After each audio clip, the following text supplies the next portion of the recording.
What's up, nerds? Knights of the Old Republic is one of the best Star Wars games of all time and a gigantic landmark in the history of role-playing games. If you've never heard of it, well, I can't blame you, this game can legally drink. However, the age of Knights of the Old Republic, or KOTOR for short, absolutely does not take away from the masterpiece that it is. Whether it be KOTOR's unique lore, old-school D&D inspired combat, unforgettable companions, or classic story, KOTOR manages to excel even 2 decades after its release. And to properly showcase just how awesome one of my favorite games of all time is, I'm going to play it in a completely unintended and frankly non-optimal way. For fun, of course. And now on to today's challenge. Can I beat Knights of the Old Republic in 2025 without any companions? Let's start with character creation. To start off, we need to choose a class that will be best suited to survive all on his lonesome. I decided to go with the Scoundrel class because they're the best at hiding from social interaction. There aren't any races or species that give different bonuses in KOTOR, so your appearance is simply cosmetic. I went with this portrait for no particular reason at all. Your stats, on the other hand, matter a lot. We are going to need a lot of dexterity in order to hide from social interaction, a lot of intelligence to make up for our lack of social interaction, and high charisma and wisdom for later on in the game. When it comes to skills, scoundrels are good at just about everything. We're going to focus the most on stealth, persuasion, security, and demolitions. When it comes to feats, scoundrels don't get a lot of these, so we have to make them count. At level 1, I decided to take the rapid shot feat, which lets my character attack twice, at the cost of my chance to hit and armor class. This feat is a little bit of a liability at the moment, but it'll get much better later on. I finish off character creation by naming my character Avner, for no particular reason at all, and then start my adventure. The game opens with us on the Endar Spire, a besieged Republic battlecruiser with a very important mission. What is that important mission, you ask? Giving us the tutorial, of course. And what's a good tutorial without a demonic eldritch being to guide you into the great unknown? You can move the mouse to the edges of the screen to rotate the camera. Alternately, moving the mouse while holding down the right mouse button will rotate the camera as well. To move towards the footlocker, hold down the right mouse button and face the camera towards it. Then hold down the left mouse button as well to cause the character to run forward. You can left-click on an object to select it. Once the footlocker is selected, left-click on it again to perform the default action and open it.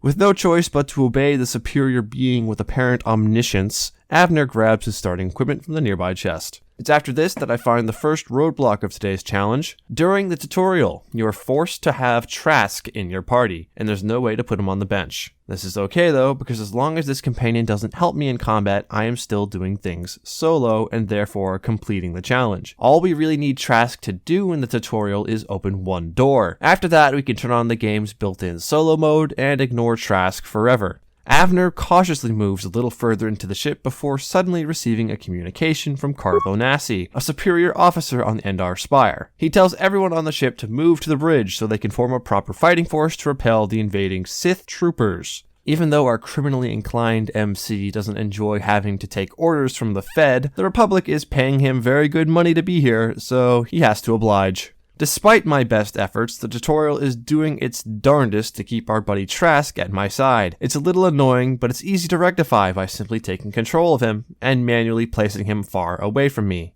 We use our security skill to open yet another locked door and get into the game's very first combat encounter. And of course, Trask is teleported back to us. So to make sure I'm still doing the combat encounter completely solo, I set Avner to attack the Sith troopers and then manually make Trask flee from combat so he isn't taking any hits for us or dealing any damage. Just like that, our sneaky boy is able to clear the first encounter. We then repurpose some equipment that we find lying around and move on. Ahead is our first true solo combat encounter. I try to make use of the stealth skill here to get a sneak attack off, but for some reason these Sith troopers with an awareness level of 2 are able to detect us. Seeing that RG would not be on Avner's side today, I made the executive decision to simply barrel stuff the bad guys. Quick side note, there's going to be a not-so-secret technique that you will see me use quite frequently. In KOTOR, if you want to heal your character, you are supposed to click an icon at the bottom right of your screen with the picture of a med pack on it. This will cause your character to do a little animation where they heal themselves. This takes up a turn in combat, so you won't be able to do an attack if you heal yourself. However, if you simply go into your inventory and use your med pack from there, it will skip the healing animation. This effectively doubles your action economy, allowing you to attack and heal at the same time every turn. Pretty cool, and super useful for a solo run. Anyway, after looting some new armor that I forget to equip, Abner takes the fight to some Sith troopers and blows them all up with grenades. He's outnumbered 1 to 20, so he doesn't feel bad about fighting dirty to even the odds. Just one door away from the bridge, Abner gets interrupted by a lightsaber duel. Trask, who has teleported from the void yet again, suggests that fighting a Sith is a dumb idea. Abner actually agrees, so he decides to sit back and watch the duel. The Jedi wins, but not before the plot quickly remedies that, as having a Jedi helping the party out would be a little overpowered at this point in the game. Seeing as the game has forced Trask to my side yet again, we force him to run away from combat so that Abner can be alone in battle. Yet another grenade deals with the Sith soldiers, and our lawless outcast can then proceed to the bridge as planned. Newsflash, nothing on the bridge has gone to plan. We know the drill by now. Trask gets magically teleported to us, I have to make him run away, I deal with the combat encounter, and we win. Something new and interesting does happen this time, as I gain enough XP to level up, allowing me to choose a new feat, which will give us 1 more HP for every level we gain. Scoundrels don't have a lot of HP, so this will help out our survivability by a good bit. Trask astutely observes that everyone here is dead, so we need to make a run for the escape pods. Mind you, he says this from across the ship.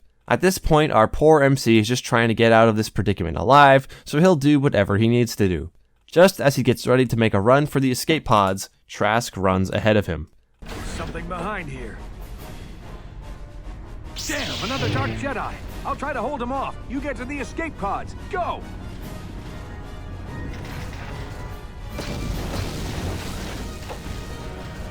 Abner lets out a sigh of relief, because now he won't have to share a seat in the escape pod. Yippee! Now he can finally move on without being told what to do. And there's Karth again. Curse you, forced social interaction. Karth tells us that everyone else on the Endar Spire has already died or taken an escape pod, meaning if Abner wants a ticket, then he better come punch it himself. Abner's stealth field generator finally decides to work at this most pivotal moment, allowing him to get the drop on 3 Sith troopers guarding his way to escape. It is then that our new friend Karth introduces us to the computer and repair skills, allowing us to either hack computers to mess with enemies from afar, or reprogram broken droids to fight enemies on our behalf. Abner opts to repair the battle droid because he likes watching other people do all the work that he himself would never do. From there, we can finally unite with Karth and take an escape pod down to the planet below, just in time as the Endar Spire explodes behind them. The escape pod crash lands on the planet's surface and gives our beautiful little bandit a concussion, rendering him unconscious for a few days. He has a bad dream about a woman he's never seen before, wakes up in a ratty apartment past noon with a strange man watching his every move. Abner is reminded of his days in college, something that makes him shiver. Despite our roguey boy fighting a pounding headache, he does his best to listen as Karth explains that we had crashed on a city planet called Terrace. Abner now has a mission to find the other escape pods from the Endar Spire with any survivors. Namely, we have to find an escape pod with the most important passenger on the ship, a Jedi Knight named Bastila Shan. It's at this point where my character finally has real choices in dialogue now, so we can finally roleplay the socially inept criminal that we were built to be. Seeing as Abner still has a headache, he ignores most of what Karth says and simply agrees to do whatever so that he can leave. Just as we're going out, however, the game stops us and tells us to bring Karth outside with us. I'm sure you can guess what happens next. Surprise! Another forced combat encounter! I make Karth run away, I throw a grenade to kill all the bad guys, and it's easy as that. We get another level up, which makes our stealth attacks better, and Abner also decides to steal Karth's blaster pistol, which is an upgradable weapon. It's only a little better than a normal blaster at the moment, but will most definitely become stronger as I find modifications for it. As thanks for his gun, we send Karth home, never to be seen outside again. Now that we're finally, actually alone, the real game can start. To begin his heroic journey, Abner breaks into the homes of the less fortunate and commits multiple armed robberies. He then fences these stolen goods to an unsuspecting merchant in exchange for military-grade explosives. Just scoundrel things, oomphy. Following that crime spree, I go to the local cantina to get information about the area, and in an act of character development, our dashing hero tries to interact with people for fun. Surely nothing could go wrong. Nice outfit. You steal those clothes from a bum in the lower city? Oh well, guess you don't have to have good taste in clothes to come and enjoy the music. Where did you get those clothes? A trash compactor in the lower city? And where are those drinks we ordered? Here, who dresses you? You look like you crawled up here from the lower city. Oh well, I guess we can't all have style. Avner cries in a corner for about half an hour, but is soon cheered up by acts of violence. Specifically, he goes to the terrace dueling ring and lays a guy out in front of a cheering crowd for money. This amuses Avner greatly, so he makes a note to come back to the dueling ring very often. Unfortunately, while he was reveling in his victory, Avner gets mugged by one of the people who made fun of him. Like a flood of pain, the trauma and embarrassment from half an hour ago return, driving our hero into a blind rage, a justifiable desire to defend himself. Anyway, Avner bears witness to yet another mugging. He throws a grenade at the bounty hunters who were perpetrating it, pays the victim to go away, and moves on to engage in some proper robbery of the middle class. As he's making his rounds, Avner finds himself in the midst of a party. The people at the party are actually really nice, unlike some other people Avner knew. They even invited him to join in. This could be a huge turning point for our main character's social life, and it happened again. Because Avner did not succumb to peer pressure, he didn't have anything to drink, leaving him the last person standing at the party. A victory in his eyes, because now he gets to steal everyone's stuff. This leads to Avner discovering a Sith uniform among the partygoers' belongings. Naturally, our silly brigand finds a way to use his new Fed uniform for crime. Specifically, he decides to smuggle himself into the lower city of Terrace through a Sith checkpoint. The guard at this aforementioned checkpoint doesn't seem to mind that Avner changed into this stolen uniform right in front of him, which is funny. Taking advantage of this guard's lack of object permanence, Avner is allowed to go into the lower city to continue his mission of committing crimes and maybe finding Bastila Shan if he feels like it. Little did our hero know that he was about to walk into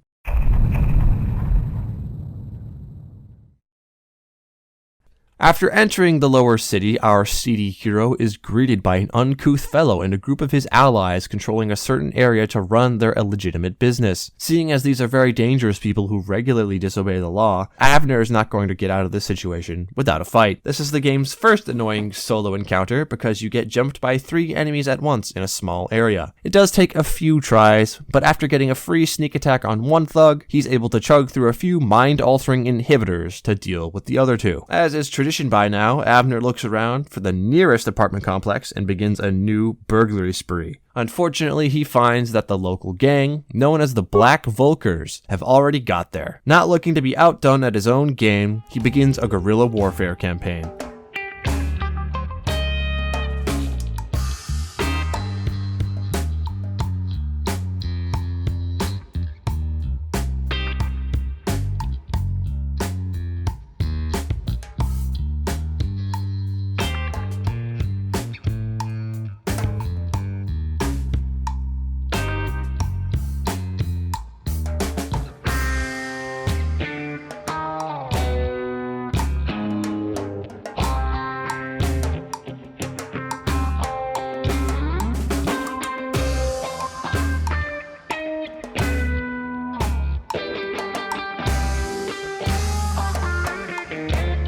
This area has been a perfect exercise in the strengths of the Scoundrel class. For all of our efforts, Avner is awarded a level up in which we decide to increase his dexterity by 1, and Avner also finds a set of Echani fiber armor, which is like KOTOR's version of the adamantite plate from Baldur's Gate 3. The Echani fiber armor is an upgradable light armor set that, like the adamantite splint, it is so exceptionally strong that it can easily carry someone throughout the entire first half of the game.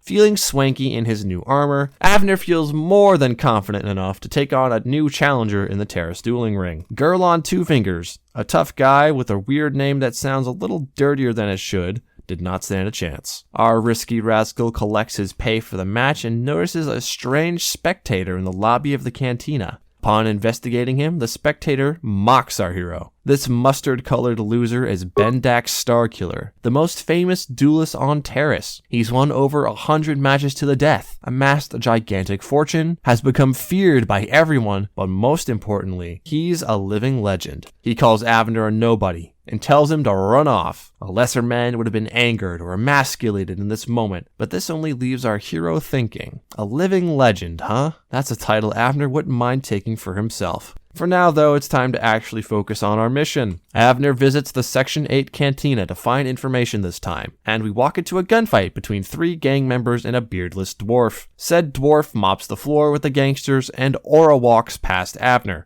Avner probably thought that was really cool. We also see more gangsters trying to intimidate a Twi'lek girl, who just so happens to be friends with a Wookiee. These 2 characters are actually companions in this game, and you're supposed to want to talk to them after their encounter. However, as we all know, Avner is allergic to social interaction, so he walks right by. Oh well, seeing as our poor MC did all he possibly could to get information, he slinks out of the cantina and goes to fight more gangsters outside. The strategy of luring said gangsters toward immortal guards seems to work wonders. As luck would have it, there are even more gangsters trying to give people hard times up ahead. This prompts the entrance of yet another future companion named Canderous Ordo, who we also ignore for the time being. Instead, we enter another gangster-controlled apartment complex and begin our guerrilla warfare campaign anew. There are 2 things that happen in this one. The first is the reappearance of the beardless dwarf, who does the same thing that he did when we saw him last time, except just a little different. The second interesting thing is finding a super dangerous mini-boss. Selvin is the scourge of early game players who mindlessly walk around the map exploring, much more so if you don't have any friends to help you in combat. Fortunately, I have a plan for her. As far as I know, in the early game there are only 2 poison grenades available. I will be using 1 on Selvin. Why are poison grenades so good, you ask? Well, a poison grenade will do 40 damage over 30 seconds. This damage is unable to be mitigated at this point in the game, and the DC to make a save against the poison effect is a ridiculous 25 fortitude. Selvin's chance to save against the grenade is only 20%, so she's basically going to be poisoned no matter what. While she loses HP over time, I planned to wear her down with guerrilla warfare, but soon found that Selvin was immune to that technique as she has 2 working feet. So instead, I very heroically ran away from her and occasionally turned around to fire a blast or 2 over my shoulder. This impromptu strategy actually works and awards Avner a massive 650 XP. Avner also made sure to collect a $400 bounty that was on Selvin's head, and then did some more exploring of the surrounding area. He soon finds a door to the base of the Hidden Becks, another gang that rivals the Black Vulkars. The entrance is right next to the cantina, so it's not very hidden if you ask me. By kind of just politely asking the guard outside to let him in, our suave swindler is able to make his way inside. He also gets an audience with the Hidden Beck leader immediately, and not only is this guy blind, he trusts Avner right away. Despite the fact that this gang has no right to exist, they somehow have all of the information that Avner needs. The living oxymoron tells our MC that Bastila's escape pod landed even further below the city, and that got her captured by the Black Vulkars. The only way to save her now is by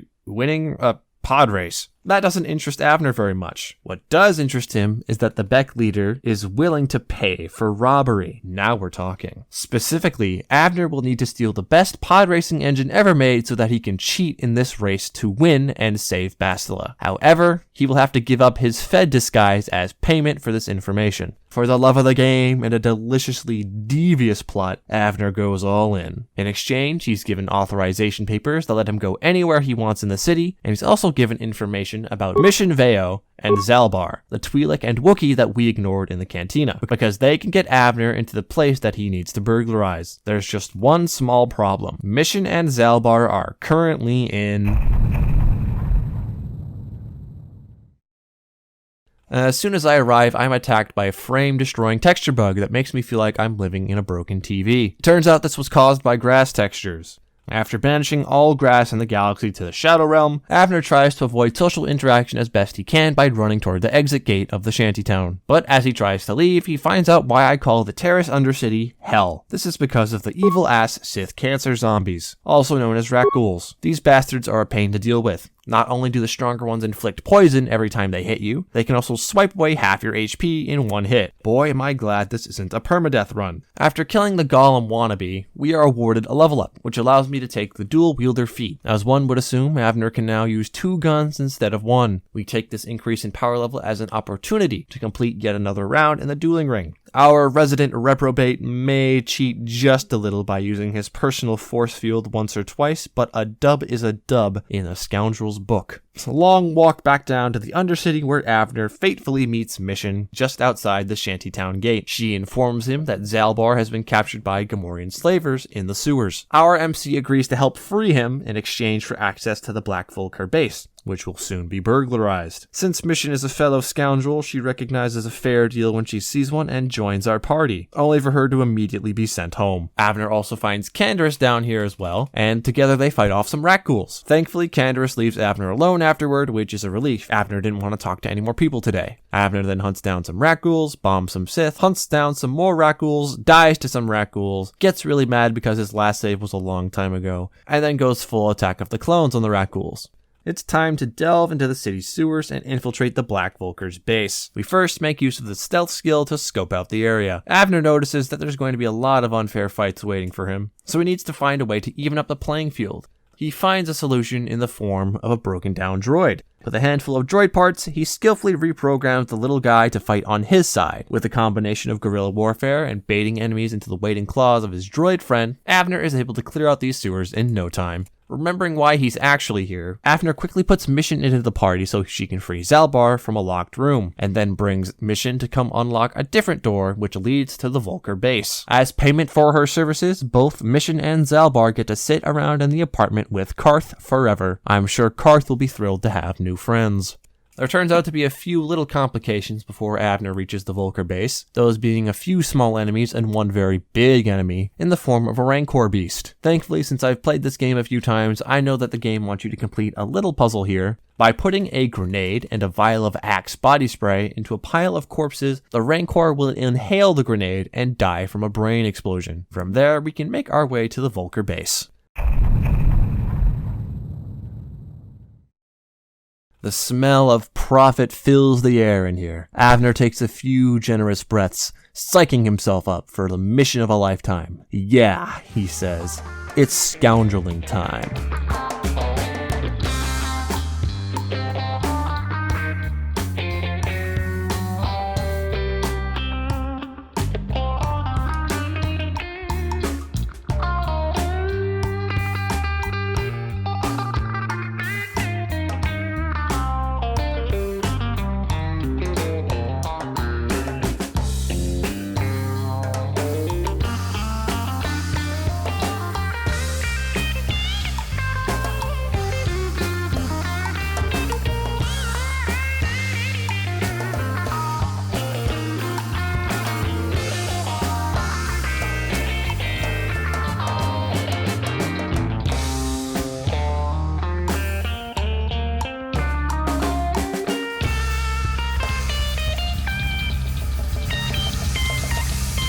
With overflowing pockets, a fully upgraded blaster pistol, and yet another level up under his belt, our hero reaches the final room of the base. Surely the item he was sent here to find, steal, was behind this door. As ready as he'd ever be, Avner steps inside. Within is one of the Black Vulcar's lead officers, Candon. He tries in vain to offer our friendly fraudster an opportunity to betray the Hidden Becks, but Avner is a strict believer in honor among thieves. Also, Avner had already dealt with like 40 guys by now, so 4 more was not going to be a problem. Especially since all 4 of the remaining Vulcars had tar stuck to their heels for some reason, making it really easy for Avner to stealth his way in, sneak attack, run away, and rinse and repeat until they all died. With the bad guys out of the way, Avner swipes the pod racing engine and makes his way back to the Hidden Becks. He hands the engine over and enjoys a free night of hospitality at the Beck base. The next day, he's introduced to the pod racing scene. For a new player, it's pretty important to listen to all the directions the game gives you, but since I've played these games before, I just skip all the dialogue and immediately run some races. My experience pays off as it only takes me 2 attempts to beat every single world record in pod racing ever, giving us the access to Bastila's freedom. But before Avner can free her, the leader of the Black Vulcars, Brejik, claims that we cheated. Avner confirms his suspicions and calls Brejik a cringe baby for not thinking of cheating himself. This less than civil debate between criminals gives Bastila just enough time to decide to wake up and break herself out. Why didn't she do this earlier? Who knows, but now she and Abner have got to fight their way out. Thankfully, Bastila does not count as a companion at this point in the game, as she does not appear in our party list, nor is she controllable, meaning that the challenge has not been failed. She and Abner make quick work of the bad guys, prompting Bastila to immediately start hassling our shady hero for some reason.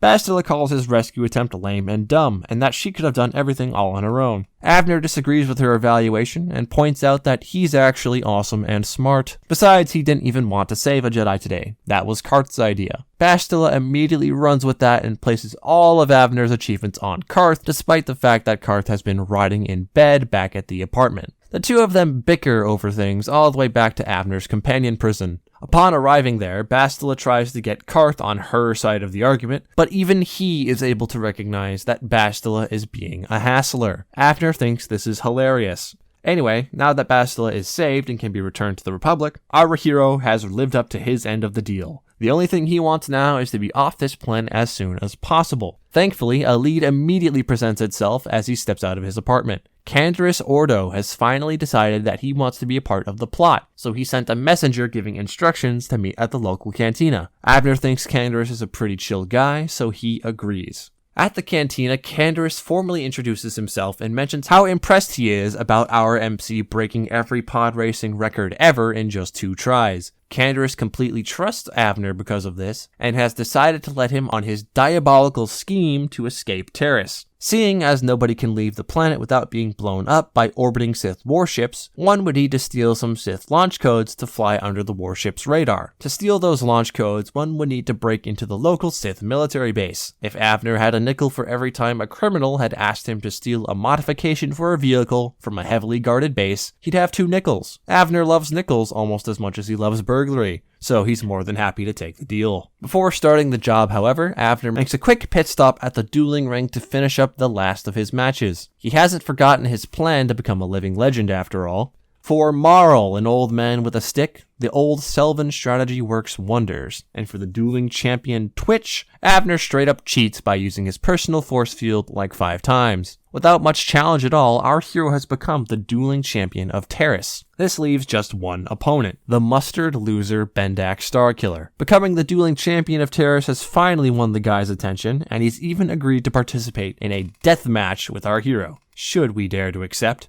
Abner doesn't miss a beat and sets up the match for as soon as possible. Unfortunately, this match can't happen right away due to some silly things called laws, but that just means Abner can focus on his new burglary mission. Abner picks up a new companion at the local droid store. Don't worry, all this new companion has to do is open a door to the Sith base and then we're back in solo mode.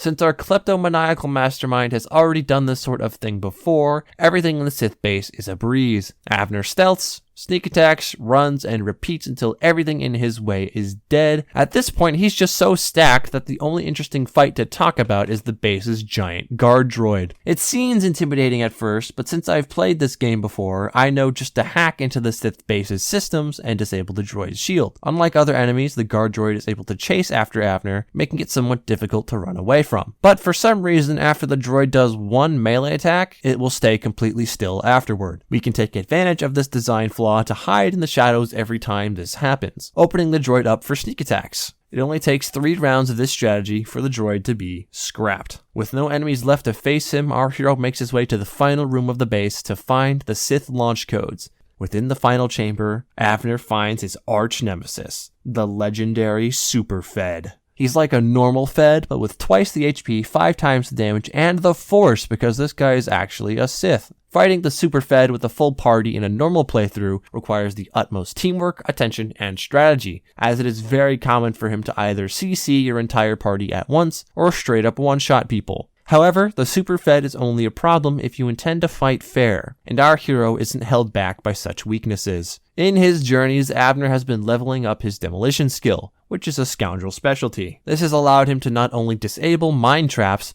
but also pick up those mine traps to use for his own purposes. Have you ever wondered how many repurposed fragmentation mines a scoundrel can stack on top of an important choke point?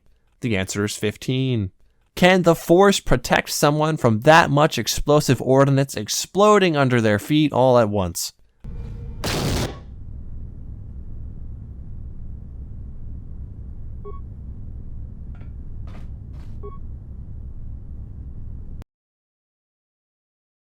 The answer is no. This feat of genuine terrorism awards our hero a level up, which he uses to improve his dual-wielding proficiency and his dexterity. With the Sith launch codes in hand and his ego through the roof, our hero returns to the upper city cantina triumphant. When he came to this planet, he had nothing. He was mugged, insulted, and ignored by people around him, but no more. Avner is a survivor, a fighter, a master burglar, a pod racing prodigy, and the dueling champion of Terrace. He's become well recognized and admired, but that's not enough. Avner wants to be a living legend, and his ticket stands right in front of him. In this corner, a living legend. A man whose very name would make his opponents shake in their boots. If any of them were still alive. Out of retirement for one last battle, Bandit Star Killer! And now, the moment we've all been waiting for. Let the death match begin! The battle opens with an unspoken understanding. This is a match to the death and no rules will be abided by. Bendak tries to catch Avner with a series of grenades, but the explosions all miss him. Peppered by blaster fire, Bendak is forced into a war of attrition. Bendak may have astronomically more damage and hit chance compared to Avner, but Avner has a deep supply of force fields and med packs just waiting to be used. There are many close moments where Bendak is able to stun Avner out of his shields and bring him low, but it's never enough to bring him down. Slow and steady wins the race in the end. Bendak falls, and Avner rises. Soon after, Avner returns to Canderous with the Sith launch codes. Though he'd achieved all a scoundrel could ever want here, fame, glory, wealth, Avner can't stay on Terrace. Not only is the heat from the Sith high after his break-in of their base, there's a certain hassler who needs to get home to the Republic. Though it's difficult for him, he has to go through with Canderous' plan to escape Terrace. Thankfully though, the second phase of the escape plan promises rewards and riches as well, so what could go wrong? You added me on Discord, Lord Malik. The search for that hassling one-trick is taking too long, Admiral. I refuse to play any more ranked matches until she's been doxxed. Glass the entire planet. The entire planet, Lord Malik? But there are billions of gamers on Terrace. We'd be one-shotting countless innocents. Not to mention our own faction members grinding on the surface. It's for the rank up, Admiral. Anything for the rank up. Go glass the planet right now or I'm not carrying your ult tonight. Damn, alright, I get it, I'm going. Fucking strategist mains thinking they know everything. Back on planet Terrace, the next part of Canderous' plan has commenced. Davik, the biggest crime lord on the planet and Canderous' boss, is always looking for talented recruits. An example of one such recruit is Kalo Nord, the beardless dwarf from so long ago. Since Avner is famously dangerous, Davik has invited our hero to his mansion on Canderous' recommendation. Inside Davik's mansion is the party's best chance at escaping Terrace, the Ebon Hawk, a super juiced ship with a name that definitely just isn't another way of saying Millennium Falcon. So the plan is simple. Infiltrate the mansion, steal the ship, and leave Terrace. On this mission, we are forced to take Canderous as a companion, but for the moment this is not a problem. We just shove Canderous in a corner and put the game in solo mode. Avner does his usual shenanigans, hit and run tactics, and stealing everything that isn't bolted down, and as he's sweeping the mansion, he finds the former pilot of the Ebon Hawk in a torture room. In exchange for the pilot's freedom, Avner is given a set of override codes that let him get into the hangar and steal the Ebon Hawk. Easy peasy. After hacking into the mansion's systems and inputting the override, Avner makes his way to the hangar. This is where the run gets absolutely fucky. At this moment, the Sith have started bombing Terrace. Avner confronts both Kalo Nord and Davik in the hangar, but Canderous is dragged into the battle as well. No matter what you do or where you hide Canderous, Kalo and Davik will target Canderous. Even if Canderous doesn't do any damage back, Canderous will still take hits, making the fight not be done solo, and failing our challenge. So to fix this issue, we have to get creative, and I mean really creative. If Canderous has no way to hide or otherwise avoid the fight, then he has to die immediately. Your player character can't kill or target companions, so that's impossible, but it is still possible to kill your companions by accident with one weapon: grenades. Within a 4-meter radius, grenades will do damage to anyone caught in the blast, friends, foes, or even yourself. So this means that we, the player character, have to kill Candace with a grenade blast before the enemy NPCs can attempt to damage him. Step 1 of how to pull this off: Candace needs to be at low HP. To achieve this, we simply allow Candace to lose a fight with someone in the mansion and let him be knocked unconscious. This way, when we load into the combat encounter, he'll be force revived at 1 HP. Step 2, we get Candace into position. We can't throw grenades at companions, as I've said before, so we need to throw a grenade at one of the enemies and make Candace run into the blast zone. I can't throw a grenade too soon, or else Candace won't make it in time, so I delay the throw just a little so Candace can make it in time. Step 3, pray. Both Kaulo, Nord, and Davik will skip 1 turn in combat to turn on their shields, so that helps us out a lot. But as a little slap in the face from the devs, Candace has a regenerative healing factor that's active at all times. While the cutscene plays in the hangar, Candace gets to regenerate about 22 points of health, making it more difficult to one-shot him with a grenade. Thankfully, I'm packing plasma grenades, which deal 36 points of damage each, more than enough to one-shot Candace. The problem is, Candace can rather easily save against that damage and only take half of it, keeping him alive and forcing me to reset. Even when I'm able to pull off the strategy and kill Candace right away, there's a high chance that Avner will die outright to the 2 boss level enemies shooting monumental damage at him. It takes at least 15 resets for the stars to align, but eventually I get the perfect run. Candace dies immediately from the grenade blast before he can tank any hits or have any impact on the fight, leaving me properly alone for this encounter and saving the challenge. With that hurdle out of the way, the rest of the encounter is completed in seconds. If you reduce Kaulo Nord's HP to half, which is very easily done by lobbing grenades, it's scripted that Davik will get shot by a random artillery blast from the Sith Armada, and the fight will end with Kaulo getting flattened by debris. Now we gotta get the hell out of here. Avner boards the Ebon Hawk with Candace, and all the people at his apartment get teleported to the ship off screen. They all blast off into orbit and past the Sith Armada, but not before getting spotted by Sith interceptors. This prompts a brief swivel turret section where we fight off the ships. After destroying the pursuers, our heroes jump into hyperspace, far, far away from the wrath of the Sith. Lord Malik, the normies of Terrace have been one-shot. They're staggered and refusing to push the objective. Poggers, Admiral. Send these bronzies to hell where they belong. Of course, my Lord Malik. This team wipe is inescapable. Yes, good. Now be gone. It's time for me to climb. Yes, Pookie. Finally! No more stupid Bastila with her stupid Hela account. Celestial rank here, I got— Oh, what the fuck?! After escaping Terrace, the gang considers taking the Ebon Hawk to Dantooine so they can lay low. Dantooine has a Jedi enclave that Bastila is familiar with, so it should be safe. However, Karth brings up a very logical concern. What's to stop the Sith coming to glass Dantooine? Bastila says that the Sith would never attack a planet with powerful Jedi. Avner counters this notion by suggesting that powerful Jedi can't deflect turbo laser cannons and nuclear warheads back into orbit. But Bastila dismisses this. Upon trying to argue the point, Bastila does as she does best, and hassles both Karth and Avner until they're forced to do what she wants. Now on Dantooine, whether everyone likes it or not, Bastila has a quick chat with her bosses, and relays a message to Avner, saying that a bunch of older men want to study him. Avner says that he doesn't swing that way, but Bastila doesn't seem to care. Begrudgingly, Avner follows Bastila into the temple. Preparing for the worst, Avner presents himself in front of the old men. Turns out they're nobody that important, just middle management in the Jedi Order who control this one little enclave in the middle of nowhere.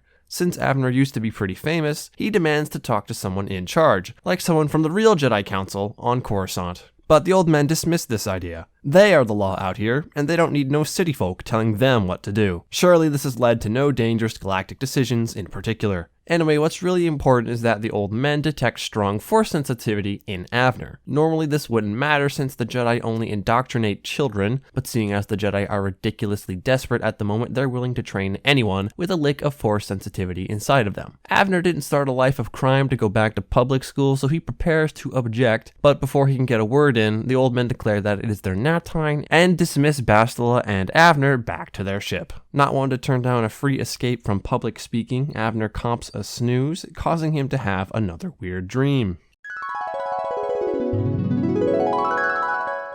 Oh boy, I love Marvel Rivals. Quick play is so much fun. Wait, we're going into ranked queue? The Jedi Order said not to do that. Our masters said that ranked is the path to the dark side. If we queue up, we'll never have fun again. Do we really need to grind? Is the ELO machine really that worth it? Yet again, our hero has dreamt about people he's never met before, and just like last time, Karth is here to creepily watch him and tell him to go do things. Deja vu at its finest. Avner is forced to go visit the old men again, and unluckily for our hero, they have prepared some awful news for him. Firstly, Avner has somehow been linked to Bastila via the Force. Secondly, the bad dreams he's been having are actually shared visions with Bastila. And lastly, these visions are all clues from the Force about Revan and Malik's rise to power. Avner didn't hear the last two bits of information and proceeded to dry gag at the thought of being connected to Bastila forever. The old men basically say our hero has no choice now but to fight for the light side, or else the entire galaxy will explode. Avner doesn't enjoy being peer pressured by old men, but now that he thinks about it, the Sith did glass Terrace, the only place where our hero was super famous and well liked. So maybe with some supernatural powers, Avner could teach the bad guys a lesson or two. Avner agrees to be trained in the Force and begins his education via training montage. In weeks, Avner learns what most cannot learn in years. It seems no matter what universe you're in, a class resembling the D&D rogue will always have reliable talent. To complete his Jedi crash course, Avner has to do a few bits of kindergarten schoolwork. He fills in a few blanks about the Jedi code, says his favorite color is green, and then puts together a lightsaber like he's making a Lego set. This awards him his very first Jedi level. Now let's break some things down, y'all. The Jedi class we have chosen is the Consular, because they get the feat Force Focus, which makes a Jedi's Force powers more likely to succeed against enemies. These benefits are self-explanatory. Additionally, we master our dual-wielding abilities and take our very first Force power. The Force power we choose is Force Fear, which we then upgrade into Force Horror. This power freezes targets within a 5-meter area of effect for 12 seconds, but more importantly, this Force power can be used while wearing armor, allowing us to forego using the defensively weaker Jedi robes. We will eventually use Jedi robes in order to use other Force powers, but right now we need the defense from normal armor. Now, there's just one small thing I should mention. Seeing as Avner learned how to be a Jedi so quickly, he was bound to miss a thing or two. I don't know, something such as, how to use a lightsaber. That's right, not only is this challenge going to be done without any companions, we won't be using lightsabers either. Why would I do this to myself, you ask? Because my main character is built different. Anyway, now that we've wasted weeks of training, it's time to go do chores for the Jedi Order so Avner can join the cool Jedi Club. The first order of business is figuring out why wild animals are attacking innocent people all across Dantooine. While he's at it, Avner also agrees to kill Mandalorian raiders for bounty money. Even while doing Jedi chores, our scoundrelly lad will still find a way to make some cash on the side. As Avner makes his way towards the sprawling plains of Dantooine, he's accosted by some rabid dog things. This is a perfect opportunity for our magical burglar to demonstrate his new powers. By casting Force Horror, Avner is able to stun his enemies for 12 seconds, and since our hero is still mostly a scoundrel, he is able to proc sneak attacks on those stunned enemies. Each sneak attack does 4 to 24 damage, and to maximize his sneak damage procs, Avner uses his flurry attack combined with him dual-wielding weapons to get a total of 3 attacks per turn. Doing the math now, 3 attacks times 4 to 24 sneak attack damage will equal 12 to 72 sneak attack damage per turn, which is then added on top of Avner's normal pistol damage. In total, our hero now does a fuck ton more damage than before.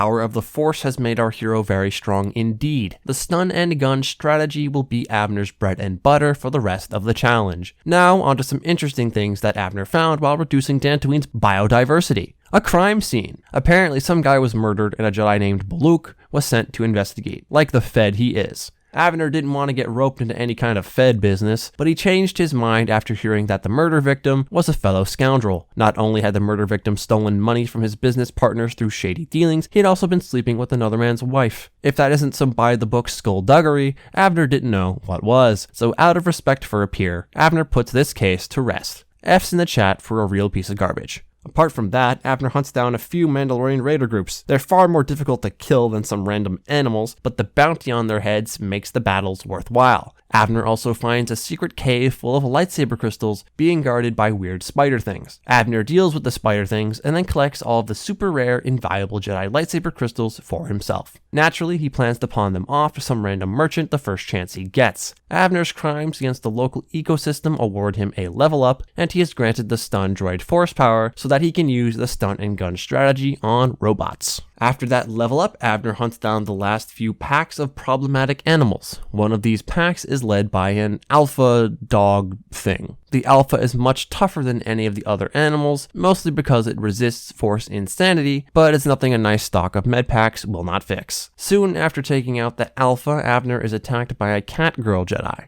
I will be your doom! She wasn't all that strong. This character's name is Juhani, and she's an optional companion in this game. She had a pretty bad day at Jedi school recently, and this of course made her evil. And because Juhani decided to brood evilly in the wilderness, this somehow made all of the local animals evil too. Abner doesn't want to have to deal with evil animals for the rest of his life, so he does his best to convince the angry cat girl to be less angry. The council has sent you here to kill me. Why then, when you bested me so easily, did you not simply finish your task? You do not. I am pathetic. I thank you for your kind words, Jed, but I wish the cost of my ignorance had not been so high. I only wish things could have been. How can the council ever take me back with what I should convince them that I am truly repentant? Do you think they would? I thank you, Master Jedi. Our hero's staggering charisma moves Juhani with ease, marking the end of that chore. All things considered, that main quest mission wasn't really too hard. Ironically, it's a side quest that ends up being the most interesting challenge on Dantooine. Meet Sharuk, the leader of the Mandalorian Raiders. He has 2 working feet, specializes in melee attacks, and he's immune to being stunned in any way. Basically, he's Abner's worst nightmare right now. It takes me a good 5 or 6 tries to take this guy down, but what eventually works is a combination of grenades, landmines, tactical retreating, and all of my remaining health items. It's well worth it though, as Abner finally claims the $1,000 bounty for wiping out the Mandalorian Raiders. Returning to the Enclave, our hero reconnects with Juhani, who is feeling much less evil now. Even though she's solely responsible for messing up the behavior of the local ecosystem and inspiring wild animals to attack loads of normal people, the old men are going to forgive her as long as she says she's really sorry. Speaking of the infallible old men, they congratulate Abner on a job well done, bringing Juhani back to the light side. As a reward, the old men promote our hero to the rank of Padawan, and then give him more work to do. This is why Abner is a criminal. All honest work just leads to more honest work. This time, the old men tell Abner to go investigate the creepy temple that he and Bastila dreamt about. The game strongly recommends us to take Bastila with us, but we kick her out the first chance we get. Abner approaches the creepy dream temple on his own, but as soon as our hero passes through the big stone doors, Bastila is forced into our party yet again. This isn't a problem at all because we can turn on solo mode and ignore Bastila forever. Inside the dream temple, Abner finds an ancient droid speaking a bunch of old languages. Thankfully, our hero is multilingual, so he is able to interrogate the droid about the temple and ask if there's anything he can sell in here. Turns out the droid and the temple are 20,000 years old.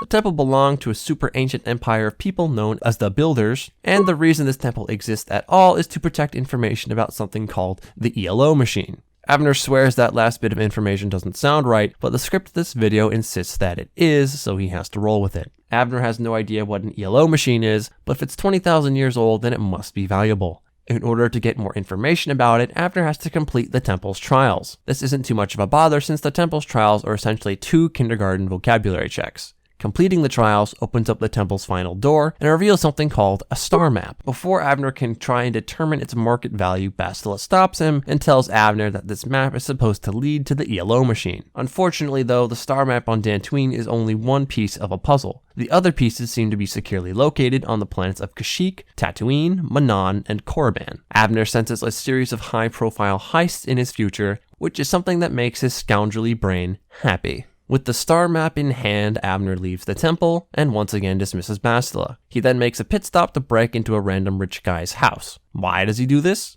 Because frankly, our favorite criminal mastermind needs a palate cleanser after doing so much Jedi nonsense. Abner receives a level up for this, allowing him to take the disabled droid force power, as well as upgrade his flurry attack. Returning to the Jedi Enclave now, Abner gives the old men info about the ELO machine from the star map, hoping to get a price estimate on the thing. Unsurprisingly, the old men have no useful information about the ELO machine and don't know how much it's worth, but they do say Darth Malak is most likely using the ELO machine for the Sith war effort. It's inevitable then that Abner is given the mission of finding the other star maps leading to the ELO machine and putting a stop to Malak's plans of galactic domination. The old men also tell Abner that he won't be supervised and that he can do whatever he wants from here on out, which is music to our hero's ears. In the blink of an eye, our scoundrel Jedi takes to his ship and sets a course for profit and glory the likes the galaxy has never seen. Lord Malak, you haven't touched your chicken tendies and gamer subs. I'm not in the mood, Admiral. The Sith have fallen. Billions more must die. I know you're still unhappy about Bastila Shan surviving the deranking of Taris, but I brought a special guest to the ship to cheer you up. Is it Frogger? No. Frogger still hasn't answered your 3,000 LFG emails. Fuck. Well, who is it? This is Carlo Nord. He was on Taris, and he witnessed Bastila Shan teleport onto a ship between cutscenes. He can track down that ship for us, Lord Malak. Poggers, work your cringe 9 to 5, Carlo, and I'll share some of my big streamer money with you. Lord Malak, there's just one more thing. It's about a man that Carlo fought on Taris. Oh, does Bastila have a simp? Precisely. And there's something you should know about him.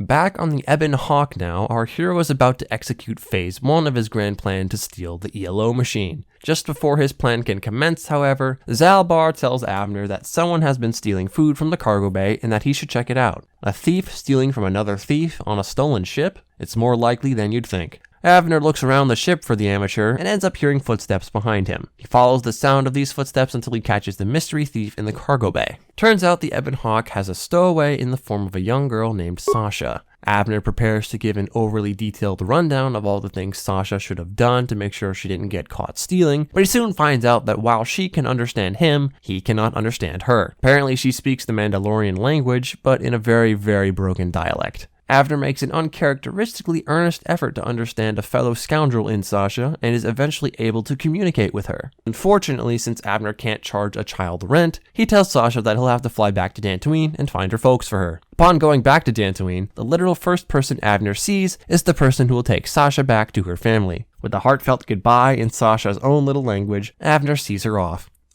That's strange, Abner says. Our hero feels a very unfamiliar warmth in his heart, a far cry from the typical empty void he's used to. Was this what being a good person felt like? Abner shakes off this alien sensation. Must be all of that Jedi gobbledygook getting to him.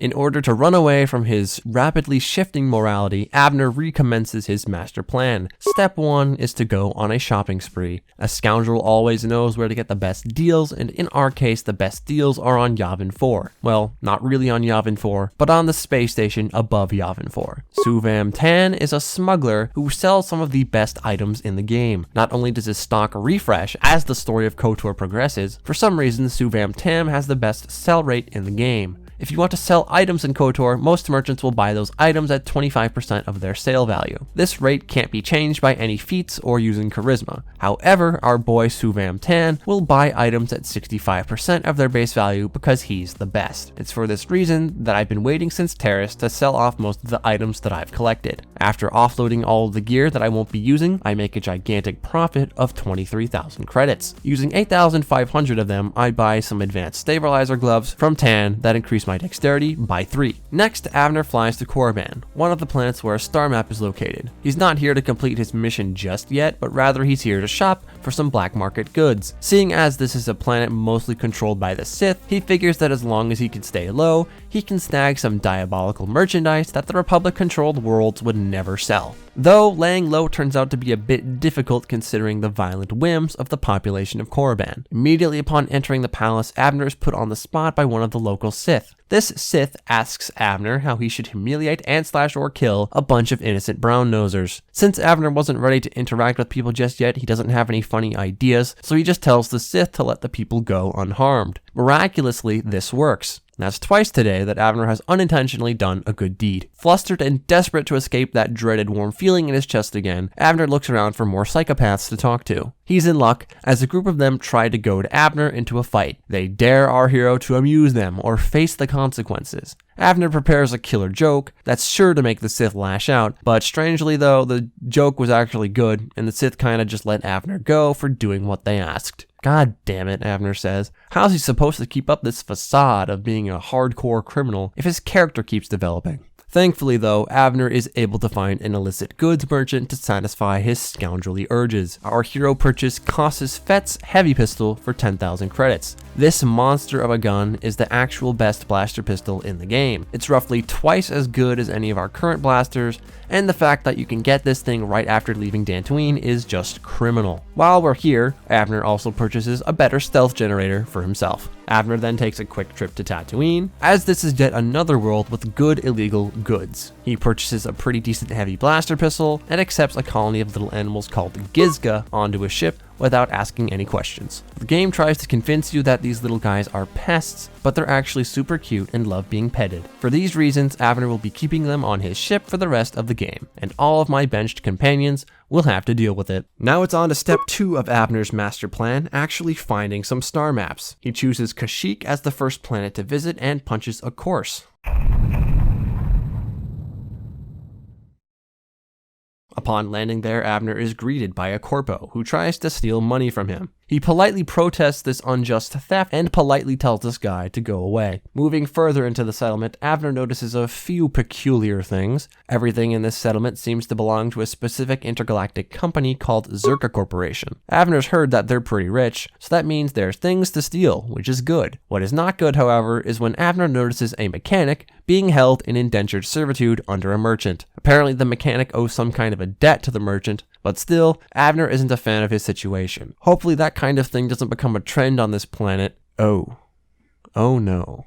It becomes all too apparent that Zerka Corporation has violently colonized Kashyyyk. At this point, Avner has completely forgotten about what he was doing here before. All our hero wants to do now is start a proper revolution. Striking out into the wilds of Kashyyyk, Avner gets a glimpse at the local wildlife. It seems that the spider things from the cave in Dantooine have made a subspecies on Kashyyyk. That seems highly improbable, seeing as the two planets are quite far away from one another, but our hero doesn't think too hard about it. Moving further in, our hero runs into some Zerka scum standing over a dead Wookiee. Apparently the Corpos had murdered this Wookiee for being disloyal. Avner really dislikes this, so he politely informs the Zerka scum that if they don't get out of his face immediately, then Avner would shatter their primary motor cortices and blast them until they stopped twitching. This is sufficiently persuasive enough to make them leave. Continuing on through the jungle canopy, Avner continues to fight off critters without too much issue. Just as he was getting bored of fighting the same spiders and bats over and over, a trio of dark Jedi ambush Avner out of nowhere. They block our hero's path forward and declare that Darth Malak himself is offering a huge reward to whomever can destroy Abner and his crew. Abner feels a sense of pride upon hearing this, because any good scoundrel knows that he's hit the big leagues when there is an exorbitant bounty placed on his head. The Dark Jedi sense that they're being ignored and decide to charge our hero head on. Abner tries to freeze them all in place with the Force insanity, but seeing as these guys are Force users, they're more likely to resist Abner's powers. That's okay though, it's nothing that the tried and true strategy of tactically retreating cannot fix. Abner runs far away enough until line of sight on him is broken and then enters stealth mode. He then gets the drop on one of the Dark Jedi for free and defeats him instantly. He then uses stealth to sneak up on the last two Dark Jedi and beats them in head-on combat. That ambush wasn't all too bad to deal with. In fact, our cocky hero hopes that the people Malak sends next time are a little bit more challenging. Moving on, our hero finds the gates to the local Wookiee village. It looks like they were expecting him for some reason. Abner allows himself to be taken inside and comes face to face with the chieftain of the Wookiees,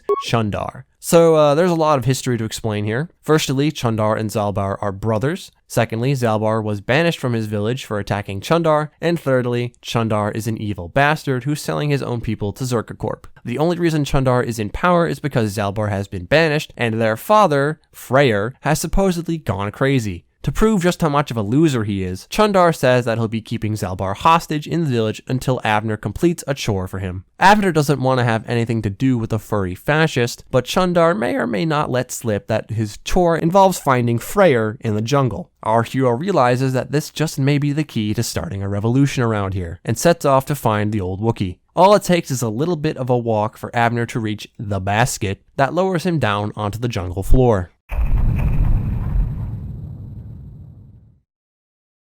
Immediately upon reaching the floor, our hero is ambushed yet again, this time by a familiar face. The beardless dwarf, Calo Nord, the bounty hunter that Abner grenade bombed on Terrace, returns with a mission from Darth Malak to kill our hero. Now we're talking, Abner says to himself. Taking down the best bounty hunter in the galaxy ought to make Abner's bounty incalculable. The battle commences and our hero quickly takes cover so that he can activate his stealth generator. He tries to sneak in, but for some reason the Wookiee manning the basket catches him in dialogue. This almost costs our hero his life, but by being revealed he's able to burst down one of Calo Nord's Wookiee bodyguards. Abner quickly hides behind cover again and activates his stealth generator to hopefully get in unnoticed this time. He's able to get the drop on Calo, stunning both him and his bodyguard with Force Horror. Now in a 1v1, Abner and Calo trade blows. Surprisingly, Calo is pretty smart and actually heals himself when he's hurt, which allows him to outlast Abner's attempts at stunning him. The fight devolves into a good old-fashioned duel of attrition. With Abner's upgraded flurry attack, he's able to put more damage in than Calo can, and eventually defeats him. Full disclosure, I was expecting this fight to be far more difficult. Typically, Calo Nord is supposed to be immune to force powers and sneak attacks, making him a real ball buster to deal with solo, but upon doing some research, it appears that Calo Nord only has those buffs when you fight him on Dantooine. For some reason, the Kashyyyk, Manon, and Korriban versions of the Calo Nord boss fight all differ from one another stat-wise, and notably do not give Calo Nord the buffs that I mentioned. I'm certainly not complaining, as this challenge is becoming hard enough already, but just know that if you play KOTOR yourself someday, fight Calo Nord on Tatooine. It's more fun that way.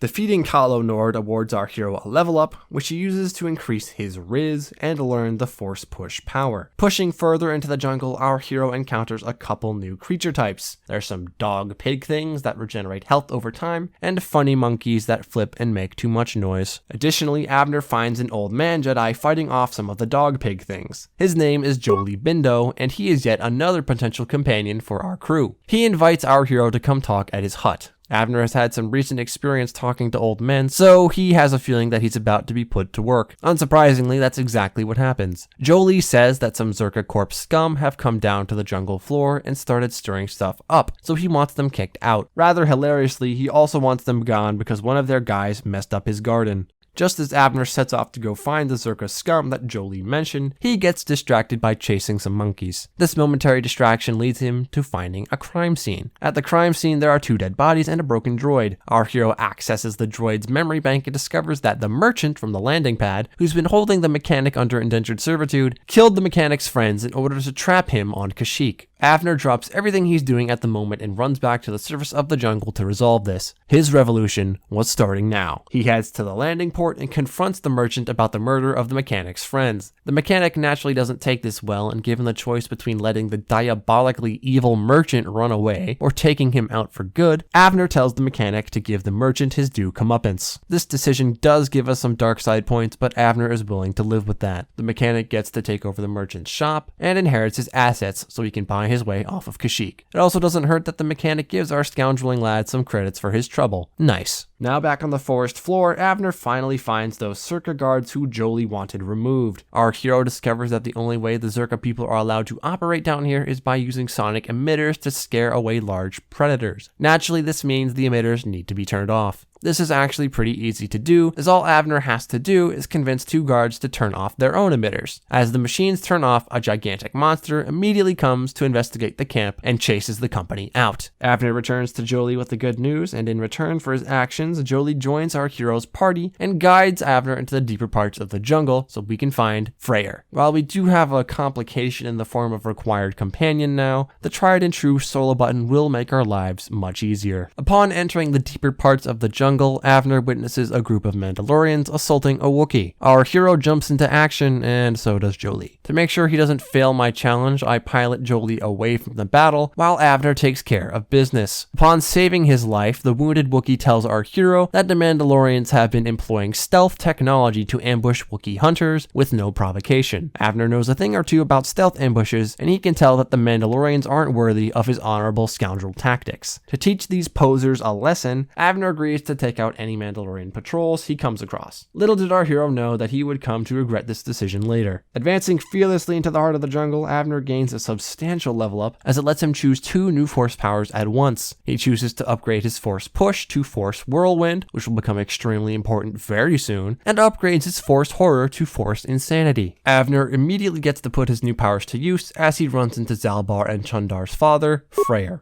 At first, Freyr thinks that our hero is just another Zerka corpo and lashes out at him. With a little stunning and gunning though, Avner is able to whittle the poor geezer down until he sees reason. Avner explains that he's here to help Freyr's village and scrub this world clean of Zerka filth in the form of a revolution. Freyr thinks this is a baller idea, but he also thinks that nobody will follow him in a battle against Chundar. Freyr has been cast out of the village after all, and most Wookiees think that he's gone crazy. The only way to restore faith in Freyr's rule as a chieftain would be to retrieve a legendary sword from the hide of a great beast, as that blade has great spiritual significance to the tribe. Avner says say no more and sets off to hunt himself down a beastie. To summon the beast, Avner hangs the corpse of a spider thing to a vine. In no time at all, the beast comes out to fight, but there's a small issue. Jolie has stubbornly decided to teleport and offer his moral support. Avner stuns the ritual beast with force insanity and tells Jolie to go away so that he can do this fight on his own. Avner is able to slay the monster without much issue and retrieves the legendary sword. Easy peasy, lemon squeezy. It is then that our hero decides to go and try his luck against the gorilla Mandalorians. They appear in 3 different spots on this level, and the first spot is what proves to be the most troublesome. The Mandalorians will appear near a set of Wookiee corpses, but only if your party's characters are unarmed. That's not so bad because it doesn't cost any resources to equip weapons in combat. What does suck is that even if you're in solo mode, Jolie teleports to your side in the cutscene where the Mandalorians reveal themselves to you. This makes it extremely easy for the Mandalorians to target Jolie and ruin my challenge. The most obvious solution is to use the Force Insanity power to just AoE freeze everyone before they can hit Jolie, but for some infuriating reason, one Mandalorian from the trio is immune to the effects of Force Insanity. That's okay, because I also took Force Whirlwind as a power for a reason. If the enemy is immune to the effects of being forcibly made insane, they will not be immune to being lifted up and twirled around. Strange logic, but that's KOTOR for you. This means that I have to lift up this Mandalorian immediately before he can target Jolie, and then use Force Insanity afterwards to clean up the fight while Jolie runs far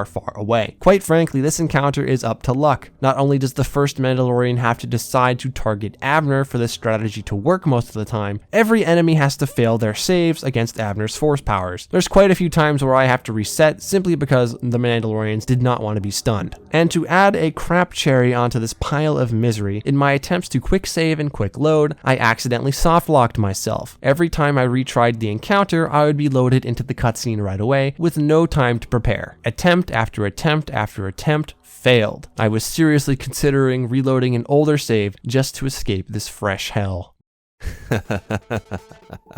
しかし、敗者はそう考える。領域展開 Save Reload Save, reload. Save, reload. Save, reload. Save, reload.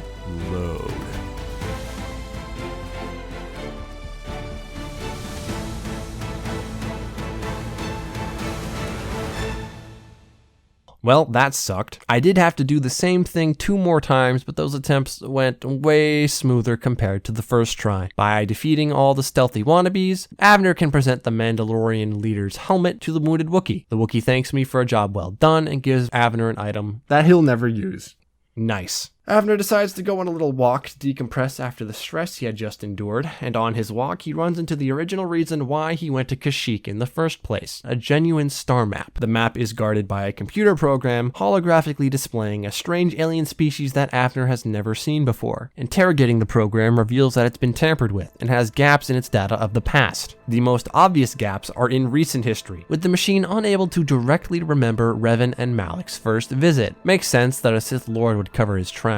Regardless, the computer program will give the map to our hero if he's able to answer some questions in a satisfactory fashion, whatever that means. Giving it a go, the program asks a rather strange question right off the bat. To paraphrase, it asks that if Avner was in trouble with the law, would/should he give up a close friend to the authorities if it meant that he himself would serve less or no jail time? Avner says he'd never do that to his homies because snitches get stitches. The computer program doesn't like that answer. It follows up with another question. Paraphrasing again, if Avner had the chance of total victory in a hypothetical war in 10 days at the cost of losing an entire city, or protecting that city in 5 days but prolonging the war, which side would he choose? Avner has to dig real deep into his staggering intellect for this one. He comes to the realization that this is a trolley problem. While it's morally wrong to condemn anyone to death when you have the power to save them, Avner realizes the computer program is probably looking for the mathematically and logically cold correct answer. Avner says that he would end the war in 10 days and in the process save the rest of his cities and people that way. The computer program accepts this answer as correct, but doesn't like the logic that Avner uses. The program then rephrases the question. Let's just say the war is no longer about saving all of his people, but simply achieving total victory. Would he do the same thing? It's at this point that Avner realizes it. This machine is trying to make him think like a Sith. The last person to access this thing, after all, was Darth Revan. Revan himself had likely altered the alien program to keep people that weren't him or Darth Malik out, should anyone come looking for the star maps. So then this begs the question, what would Revan say?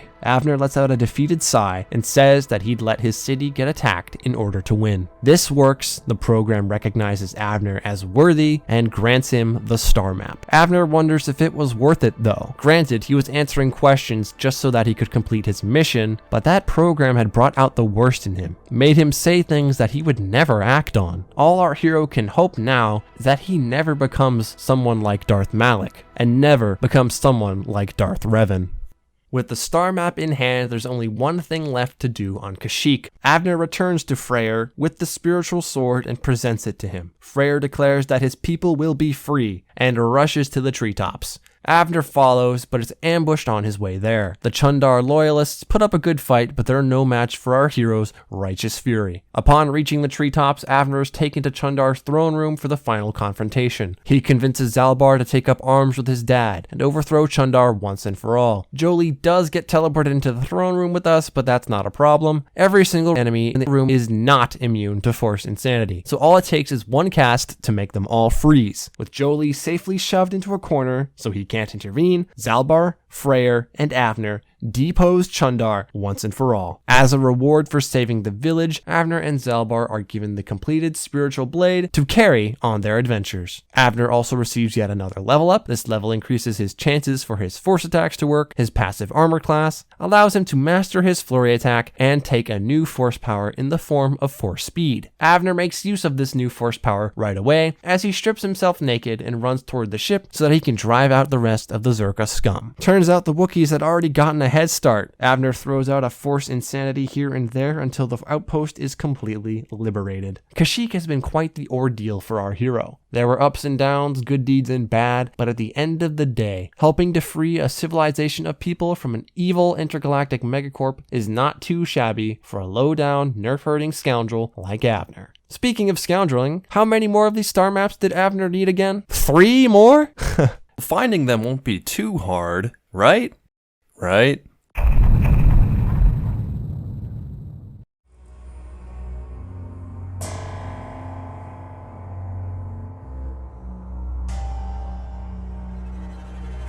Hey man, you made it. Welcome to the mill. Hope you like it here. 'Cause you're stuck here now. Forever.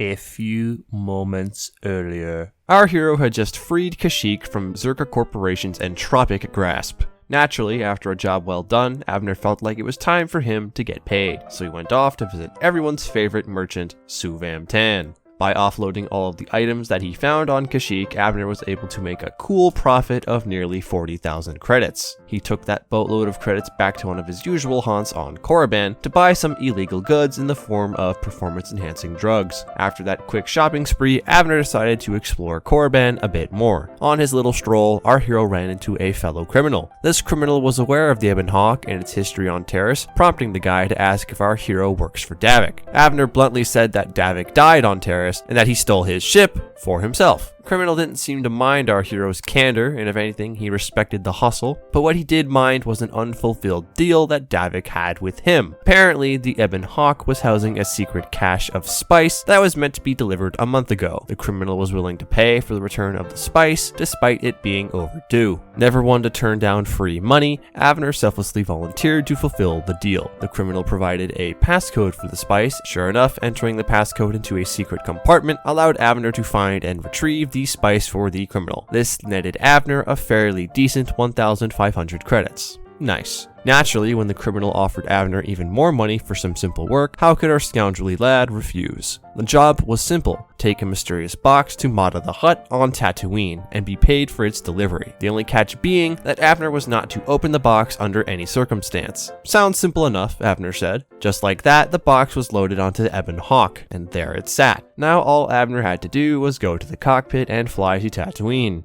Ahem. I said now all Abner had to do was go to the cockpit and fly to Tatooine. Alright, so maybe Abner opened the box. A weird laser shoots out of the thing and disrupts Abner's mind, knocking him unconscious. He awakens to find himself no longer on the Ebon Hawk, but in a barren wasteland of pure and utter nothing. Nothing except a few stone structures, a lawn chair, and an unfamiliar looking alien. With quite literally nothing more interesting to do, Abner approaches the alien and speaks to him, bringing us to now. So, how'd you get here, buddy? Abner says that he was taunted by unreasonable expectations. How is he supposed to not open a mysterious and valuable looking box if someone told him not to open it? He was a criminal, damn it. Oh, what do you know? I'm a criminal too. Just, on a bigger scale. I'm a war criminal. Oh great, Abner thinks to himself. Not only is he trapped in an empty hell with a strange alien, this strange alien may just have more clout than him. Yeah, it turns out playing Destiny 2 for 800,000 hours makes a guy a little unstable. So, my people locked me in here. In the milk. The fucking milk. Hey, now that you're here, do you want to talk about the current subclass meta of Destiny 2, the video game? Haha. I'm a hunter main.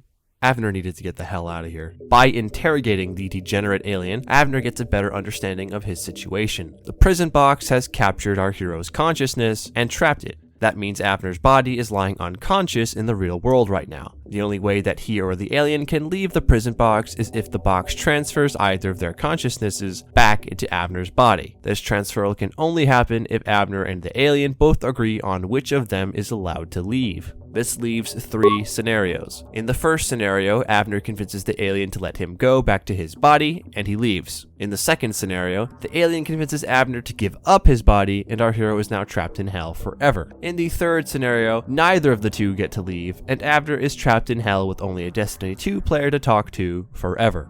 it's a no-brainer. The first two scenarios are both preferable to the third. Still though, Avner would like to get back to his life, so he asks the alien how he can earn his way out of the box. Oh, I know. Let's tell riddles to each other. First one to get a riddle wrong will suffer eternal damnation forevermore. Sound fair? Avner briefly wonders how the course of his life brought him to this moment. After silently coming to terms with the fact that he may be stupid, our hero accepts the alien's challenge. Avner and the alien trade riddles and witty banter, managing to correctly answer one another without much difficulty. It becomes clear that this contest is not going to be solved fairly, so our clever criminal creates an unfair riddle that this alien would never be able to solve. I am close to you, yet so far away. I am the one who keeps your odor at bay. Using me is only a small part of your day, yet you stubbornly decide to continue your decay. What am I? Oh, fuck. I don't know. The Vault of Glass? Popular raid from Destiny 1 and Destiny 2, the video games? A shower, Avner says, something that no Destiny player would ever be able to guess. Oh no, no. You cannot keep me here. Not in the milk. Let me out!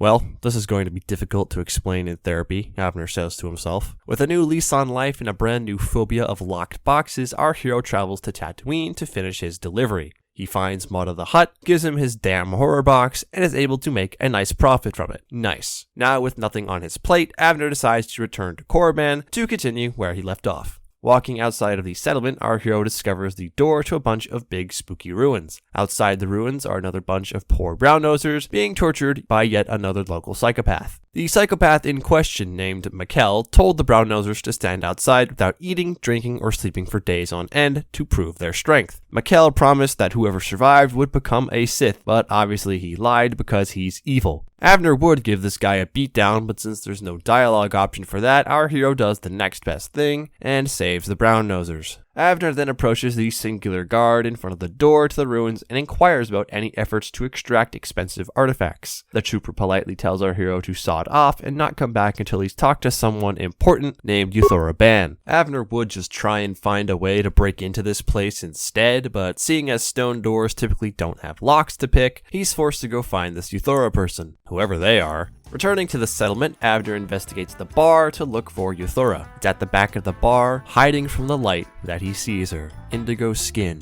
a painted face, dark lips, and a gaze that pierces right through our hero like he was nothing. Avner had found her, the mythical Twi'lek goth girl. And she's evil. I can fix her, Avner says to himself, perhaps a little too loudly. Thankfully, she ignores this and decides to talk about the Sith instead. And boy, does she have a lot to say about Sith things and philosophy and the Force. Avner kinda sorta listens, but mostly just says yes to whatever she asks him, because how could he ever say no? Avner does eventually come to his senses, but it happens a bit too late. So what is it to be? Are you here to be a Sith or not? Yes, our hero says. Wait, no, I take it back. It appears that in his infatuated stupor, our hero has unwittingly agreed to go to Evil School, which is hosted in the spooky ruins. So yes, while our hero may be perilously deep in enemy territory, he now has access to ancient magical artifacts that may or may not be worth a lot of money. A worthy trade in his eyes. The headmaster of the academy, Uthar Wynn, introduces himself and roll calls the other students, the main ones being Lashow, Mikkel, and Chardon. Avner will have to compete with these other students to gain prestige points, which are needed for a student at the academy to graduate and become a proper Sith. To gain prestige, you basically have to do busy work for the headmaster and outdo your fellow students. Do enough busy work and you are declared the victor. The victor will then be given a final exam at the Tomb of Naga Sadow and be dubbed a proper Sith if they survive. This sounds like the most messed up game show premise Avner has ever heard of. Regardless, our hero is in this thing for the long haul. Not only is he here for the potential money to be made by repossessing valuable archaeological findings, Avner is soon told by Yuthora that the Tomb of Naga Sadow contains a star map. How convenient. What is not convenient, however, is the fact that Uthar Wynn has sealed the tomb of Naga Sadao. Uthar has taken Euthora Ban inside the tomb once in a while, but only when he is giving a final exam to a victor. This means if Abner wants to get into the temple of Naga Sadao to retrieve the star map, he must first beat all of the other students at the academy and become the victor. Thankfully, this won't be too hard because Euthora is willing to help our hero cheat his way to the top.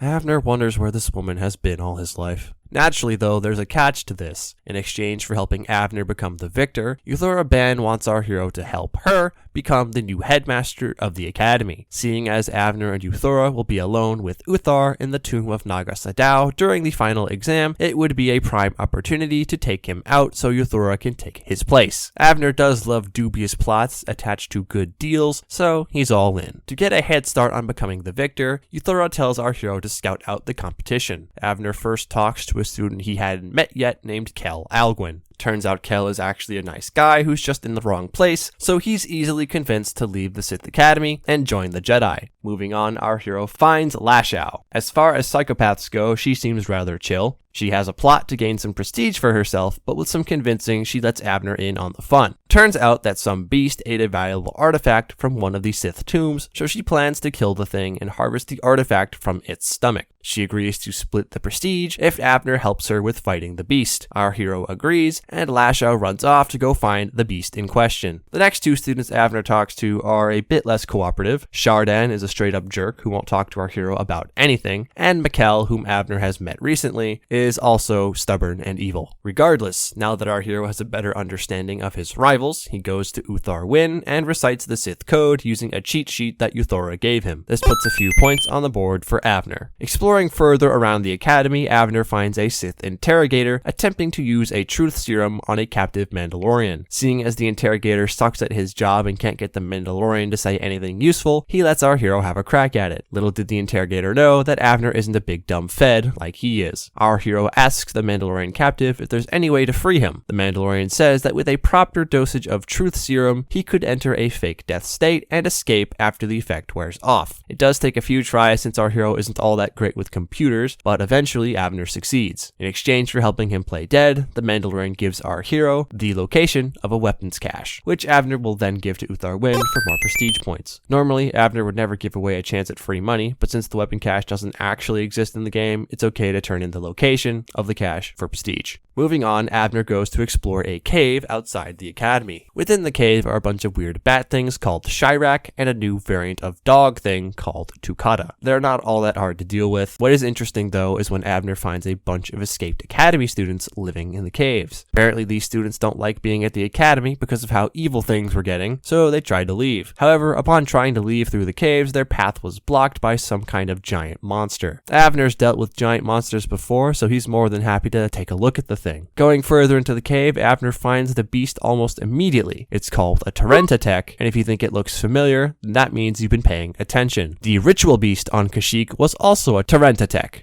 These force-fueled monsters are designed to kill Jedi, yet they're not completely immune to the Force, which makes it a pretty simple ordeal for our hero to defeat them. All it takes is one good stun for Abner to burst the beast down. As a reward for his efforts, Abner finds the second best set of Jedi robes in the game, the Queldroma robes. They provide a defense rating of 5 plus dexterity, give a +2 to wisdom, and allow Abner to cast armor-restricted force powers. While these robes are still defensively weaker than most armor sets, through the use of armor-restricted force powers like force speed, our hero will soon be able to surpass the defense rating of normal armor sets while getting added benefits like an extra attack per turn or increased stats. It's also important to note that the +2 wisdom coming from the Queldroma robes and the +5 wisdom coming from the Circlet of Suresh, a headpiece that Abner got from the ritual beast on Kashyyyk, are huge for Abner's build. More wisdom equals more force points and a higher chance to stun enemies with force powers. Combined with the other gear pieces that Abner has acquired through shopping, our hero now has the most optimal loadout for his build. Very nice.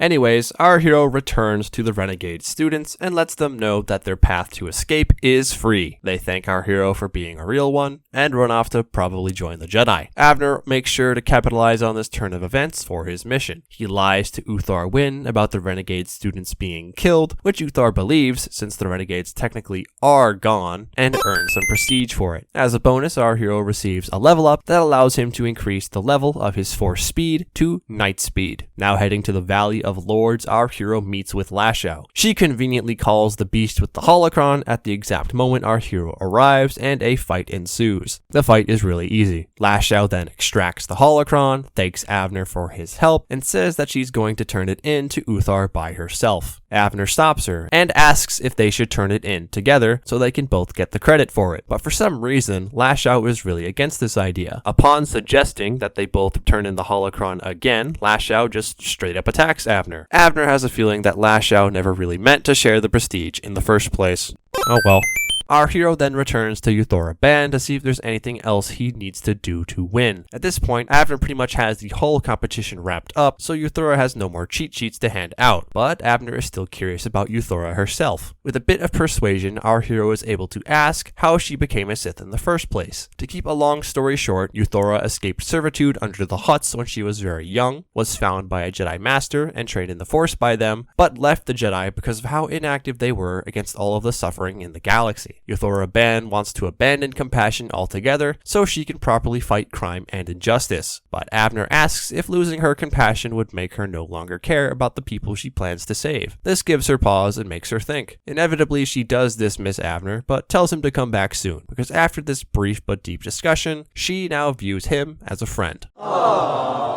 Seeing as Avner essentially has all the time in the world now, he decides to go tomb spelunking for valuable artifacts. The first place he hits up is the tomb of Marka Ragnos. It's full of hostile droids that our hero is able to stun and gun with ease. Within the last room of the tomb is an assassin droid. Normally this droid attacks you for being too loud, but since Avner is wearing a stealth field belt, the droid actually talks to him and asks to be reprogrammed so it won't hurt people anymore. I've genuinely never seen this interaction, as I typically never run stealth characters, so I was really excited to try and fix this droid. But unfortunately, the repair skill is one of the few things our hero is not good at. As much as I would have loved to save Scum a better ending for this side quest, I ended up having to destroy this droid anyway. On the bright side though, I did get a ton of XP and some gloves that Avner can actually sell for big money. The next tomb that Avner heads into is the tomb of Ajunta Paul. Within are a small pack of Tukata, a pillar that our hero blows up with a grenade, and a few sentry droids that aren't dangerous at all. Upon investigating Ajunta Paul's sarcophagus, the spirit of the man himself appears to talk to Avner. Turns out being an undead dark side ghost for thousands of years is pretty miserable, and all the guy wants to do now is repent the horrible life that he led. To achieve that end, he wants someone to take his cursed sword away from his sarcophagus. You didn't have to ask Avner twice. As a favor for giving him a free payday, Avner persuades the ghost of Ajunta Paul to finally pass on to the light side. It appears Avner's getting really good at talking to people because somehow that works. However, the beautiful moment is interrupted by Shardan, who tries to mug Avner for the sword of Ajunta Paul. Avner sees an opportunity to be hilarious and gives Shardan a fake sword. Obviously, the buffoon has no idea that he has the wrong sword and immediately takes it to Uthar Wynn. Uthar then kills Shardan for being an idiot.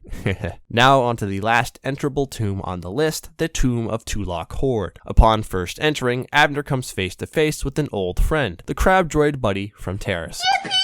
Well, obviously it's not the same crab droid, but it reminds Avner of old times, luring enemies into the waiting arms of his old droid friend while he shot bad guys from safety. Oh, how the days have gone by. Unfortunately, our reincarnated droid friend can't follow Avner into this tomb's main encounter. Jorak Olm, the previous headmaster of the Sith Academy, has taken up residence in the tomb and has made a hobby of paralyzing and then torturing any students that try and come inside. One such student was our old buddy Mikkel, who is already at death's door. The way Jorak Olm tortures students is by asking them moral questions and then zapping them with force lightning if they get the questions wrong. If they get the questions right though, then Jorak will zap somebody else. It's meant to be some sort of great metaphor for the Sith philosophy, but since Avner grew up in the public school system, this just sounds like another ordinary school week for him. Granted, he really doesn't appreciate being reminded of his puberty through subsequent bouts of force lightning, so when Mikkel finally snaps out of his paralysis and frees our hero, Abner is more than happy to bring the beat down. Upon defeating Jorak Uln, Mikkel reaches a sort of enlightenment about the whole situation. He'd never developed a sense of empathy before now, and upon realizing that being hurt by someone else kinda sucks, he starts to think that maybe he's been a terrible, awful person. Abner says yes.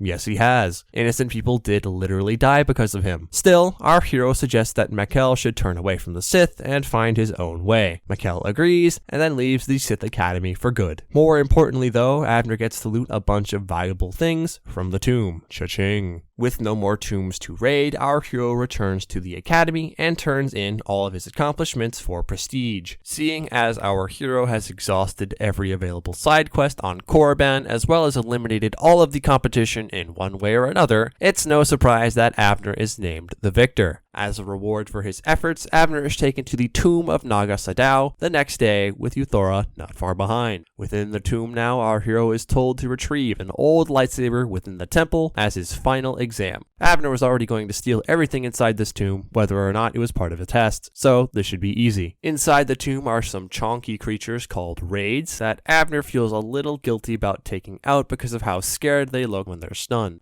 Our hero also completes a Tower of Hanoi puzzle to gain access to Naga Sadow's poison sword. The sword isn't important at all, but I just wanted to mention the Tower of Hanoi puzzle because I learned about it while I was completing my psychology degree. The puzzle gave me so much trouble as a kid, so to relearn about the puzzle's existence as a real-life thing as an adult was pretty trippy. Moving on to actually complete his mission now, Abner runs into a pair of Tarentatechs. At this point, our hero has become so ridiculously powerful that even these monsters are just stun and gun bait to him now. After quickly dispatching those monsters, our hero is able to acquire a special ice grenade that he uses to freeze a stream of acid. Kind of a weird trial, but alright. Abner finds the final room, discovers the star map, and retrieves the ritual lightsaber so that he can complete his final exam. Uthar and Euthara wait for him outside the final room, congratulating Abner on a job well done. It's at this point that Uthar drops a big plot twist and orders Abner to kill Euthara because he wants our hero to be his new apprentice. Euthara then counters by ordering Abner to kill Uthar instead, as she already has a deal with our hero. It's at this point that Abner comes to a realization: the Sith are really, really dumb. Like, how are they ever supposed to work together as a cohesive army and civilization when all they do is backstab each other and take things for themselves? Frankly, it makes Abner reconsider his whole life as a scoundrel. He takes things for himself, sure, but a professional has standards, and since our hero is a professional, he honors his deal with Euthara and helps her take out Uthar. But predictably, as soon as that's done, she attempts to betray Abner. This obviously doesn't go anywhere, and frankly, even Euthara didn't want to go through with it, cause she and Abner are chill like that. Abner doesn't even mind that Euthara tried to kill him, he's more worried about her associating with a bunch of losers like the Sith. With that in mind, our hero gives Euthara the best advice of her life and tells her to just be a good person.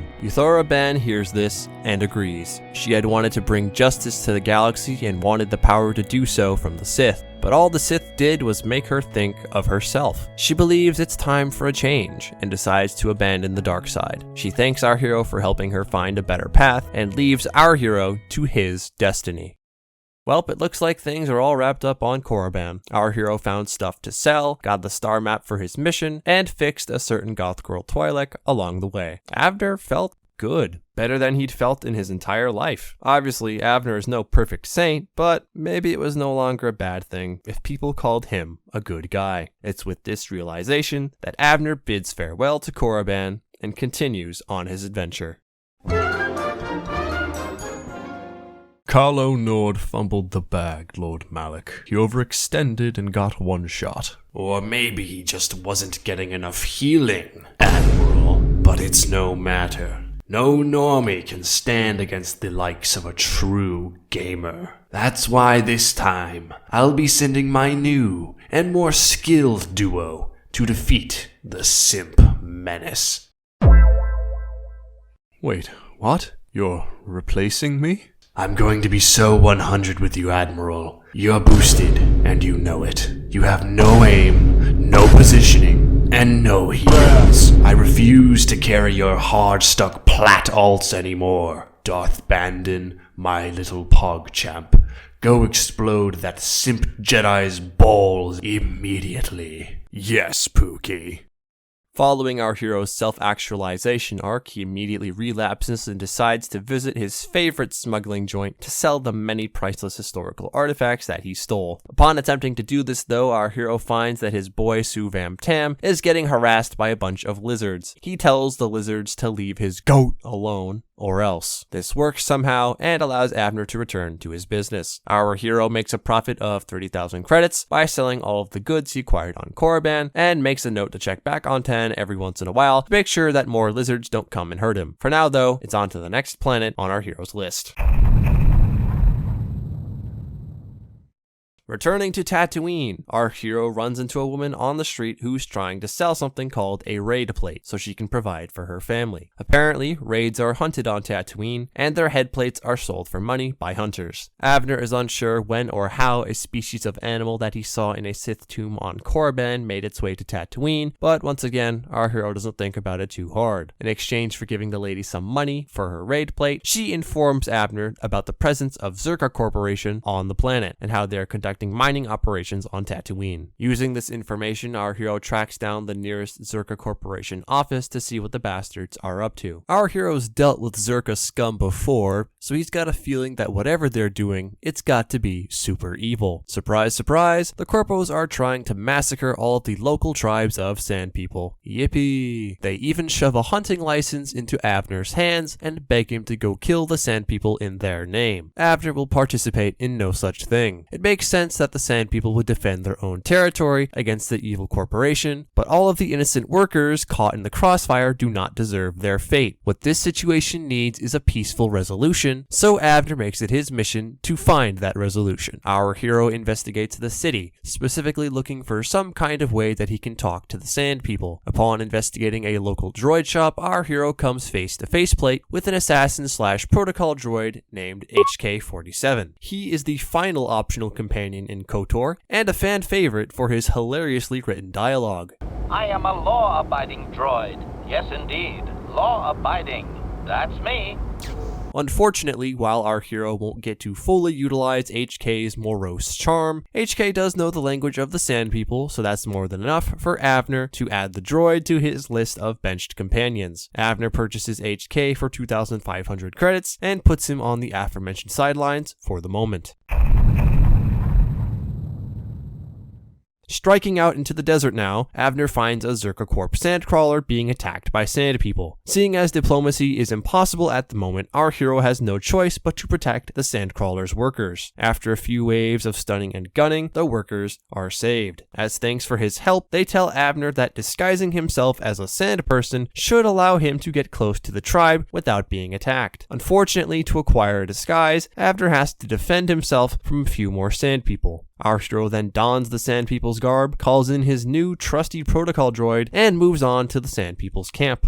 Upon entering the camp, the Sand People are able to see through our hero's disguise, so Abner has to rely on HK-47 to talk his way out of trouble. HK is able to surprise the Sand People by understanding their language, and Abner is able to parley with the chieftain of the tribe because of this. The chieftain doesn't appreciate the fact that an outsider is in his midst, but he humors Abner and HK simply because no outsider has ever tried to talk to him. Through HK's translation, Abner asks what it will take for the chieftain of the tribe to be more peaceful towards the Zerka sandcrawlers. Apparently, all it'll take is a fetch quest to buy some moisture evaporators. Abner goes back to the city, buys the evaporators, runs into a Jawa leader, and as a side quest, agrees to save some Jawa captives from the Sand People's camp. Upon returning to the Sand People, Abner produces the moisture evaporators that he promised, and in exchange, the Sand People agree to attack the sandcrawlers less. They also agree to free their Jawa prisoners without much of an argument. It's all a little too easy, but Tatooine is a starter planet, so it should make sense. Regardless, for our hero's efforts to promote peace, Abner receives a level up. He uses this level up to increase his toughness feat and max out the force immunity power, which will come in handy very soon. Returning to the city One last time, our hero lies to Zerka Corp and says that he killed the Sand People's chieftain. They believe this lie and give our hero some credits for his alleged work. Since this definitely counts as stealing, Abner takes the paycheck without any moral quandary. Our hero also returns to the Jawa leader and informs him that his people are no longer prisoners. As a reward for helping him, the Jawa leader gives our hero the coordinates to a possible location of Tatooine's star map.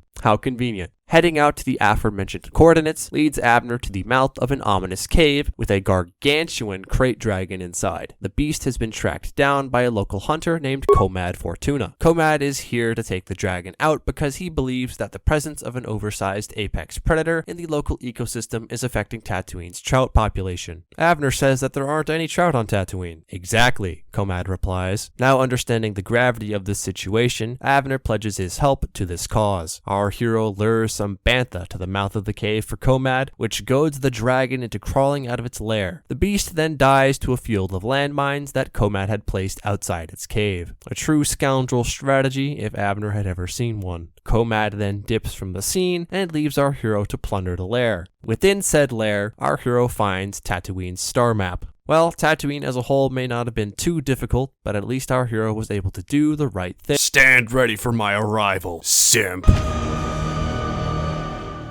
Simp? Abner asks. Yeah, that's right. Darth Malak knows you've been traveling with Bastila Shan. Anyone who can stand her hassling for that long must be a total, utter simp. Our hero vehemently denies this claim and points out that he's never even let Bastila leave the ship willingly. Cope and seethe all you want, simp boy. This is my rank-up game, and you look like just enough elo.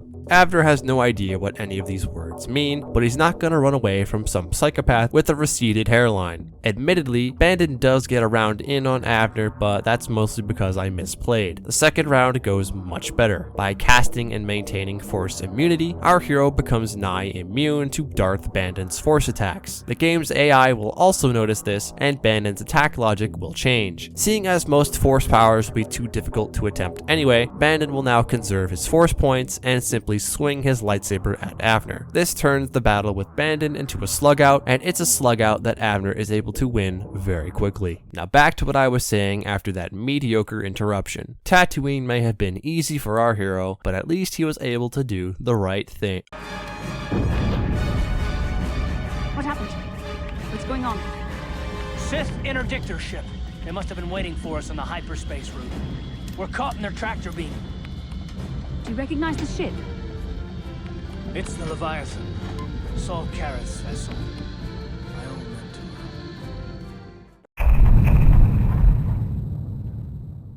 As the Ebon Hawk is pulled into the Leviathan's grasp, Karth decides that this is the perfect time to trauma dump about wanting to walk down an old man. Abner isn't qualified to touch that with a 30-foot pole, so he tactically decides to omit everything Karth said. Thankfully, Bastila is able to salvage the conversation by redirecting everyone's attention to their imminent capture. Bastila says that it will be impossible for Abner to mount any kind of escape effort, as the Sith will be keeping an especially close watch on him. Thus, Abner must choose another member of the Ebon Hawk's crew to save the day. Naturally, the only correct choice for a prison break is a scoundrel. Mission Veo will be the one to free our hero from the clutches of the Sith. We'll get to that in a moment. For now, Abner, Bastila, and Karth are taken off the Ebon Hawk and into custody. Commander, we've captured Bastila, Karth, and the crew of the Ebon Hawk as ordered. Good work, soldier. Admiral Karth will certainly have his way with them now. Ugh, don't say it like that. It sounds weird. Shoot, yeah, that's my bad. It's fine. I didn't hear until I said it. Next time. I will. Really. Yeah. So, did you hear about that one guy on the Ebon Hawk? Which one? You know, the guy, Avner. Oh yes, that guy. The guy who wears Jedi robes but uses guns. How stupid. He's a big deal, you know. Some of the guys on the bridge overheard the bosses talking about him. Well, he can't be that important. No, he is. Apparently he's been doing all of these missions on his own. Single-handedly, but he has a ship full of people to help him. Why would he torture himself like that? I don't know, but that's not all. Apparently the big bosses know he has a big secret or something. Oh, and what would that be? Not sure, to be honest. You know how the rumor mill works. There's like 10 different secrets by now. I think the real one is that he hates locked boxes. Then he's not going to like being in a cage, now is he? Haha, yeah, that's true. I bet he's really unhappy right now. Haha, yes indeed. Haha, haha, ha. You know, Abner's a weird name. I mean, kind of. We all have weird names. What are you suggesting? Like, think about it. Avner? Like, that can't be right. Maybe it's a weird code name, or an anagram or something. Try rearranging some of the letters. I mean, sure, I guess. Avner, Varn, Nerva, Everna, Vener. Wait a minute. What? What is it? I get it now. I know the secret. Well, go on, tell me. Avner's real name is Averin. You are an imbecile. Hey, screw you, dude. You're an absolute asshole. No, I think you are stupid and dumb and poopy. You should be quiet. I don't have to take this shit no sense whatsoever. I hate you, I hate you, I hate you, I hate you. Now returning to our heroes, from their electronic cages, they await the arrival of the Admiral of the Sith Fleet, Saul Kareth. Well, well, well. If it isn't the Hassler, the Simp, and Karth, I guess. Karth attempts to gain a foothold in the conversation by trauma dumping again, but Saul doesn't really care. Do you know how much pain you've put Lord Malak through? How much pain you've put me through? It's because of your hella crutching that Lord Malak has tilted every match he's been in for the past month and a half. And it's because of your meddling with my plans to capture Bastila that my Pookie doesn't want to play with me anymore. For that, you both must suffer. Meanwhile, in a separate prison block, Mission Veo commences her, mission. In a textbook scoundrel maneuver, she's able to pick the pockets of a Sith trooper to retrieve the key to her cell. With said key, Mission is freed immediately. Now, this is where things get a little tricky for the challenge. As I've stated throughout the series, companions are not allowed to help my main character in any kind of combat. That means for this segment, where I am forced to play as one of my companions, I can't allow Mission to be hit by or attack any guards. Thankfully, this won't be too much of an issue since Mission is a scoundrel. By using the stealth generator Mission found in an unattended chest, she can use her high stealth skill to sneak past every single guard in this section. Detection is still possible, so I do have to be careful. Tell me what your secret mission is. No. Tell me now. No way, Jose. Say it. Nuh-uh. Do it or I'll blow up Dantooine. Liar, liar, pants on fire, Avner replies, very smartly. Jeffrey, turn the torture machine back on. As she creeps around the detention block unseen, Mission discovers that she isn't the only person being held prisoner. It's scoundrel code to do a solid for a solid, so Mission frees this prisoner in exchange for an icebreaker, which will allow her to slice into any terminal on the ship for free. Very nice. Taking this skeleton key with her, Mission navigates toward the detention block where Abner is being held. It still hurts, you know. Lord Malak replacing me, I mean. But I think after he sees what I've been able to do today, he'll make me his Pookie again. I'm the best duo that Lord Malak has ever had. Better than you ever were, that's for sure. Duo? Pookie? It could be all of the electrostatic torture getting to his brain, but Abner really has no idea what this guy is talking about. You mean? Oh no, you really have no idea what's going on right now, do you? I'll leave the pleasure of trolling you to Lord Malak himself. For now, I think I'm going to go warm up for my Pookie. We're going to climb tonight. I can feel it. Ta-ta. Oh, and Jeff, hit the button again. It isn't long before Mission is able to locate the detention block. By accessing a nearby terminal through the skeleton key, Mission is able to turn off all security for the area and free our hero without failing our challenge. Unfortunately though, that was just the easy part. Things only get more complicated from here. The gang now has to storm the bridge of the Leviathan in order to release the Ebon Hawk from lockdown, otherwise they'll be trapped. Bastila and Karth have insisted upon helping Abner do this despite his objections, meaning they're going to to be required companions for the rest of the mission. Like most times I've been required to have companions join me, the solution is shoving the aforementioned companions in a corner while I do the mission alone. This works just fine for the first floor, as there's lots of open space to work with, allowing Abner to cut through all of the chaff enemies with ease. It's in going to the second floor, however, that problems start to occur. The spaces become more claustrophobic. Enemies spot companions right away and force me to reload. Still though, I am able to complete these rooms with more deliberate positioning. No room requires more effort and planning though than the last one. You know, for someone who used to rank so high, I would have thought you'd have better game sense than this. Inting onto the objective, surrounded on all sides with no cover. I didn't take you for a Thor main. You're about to get clipped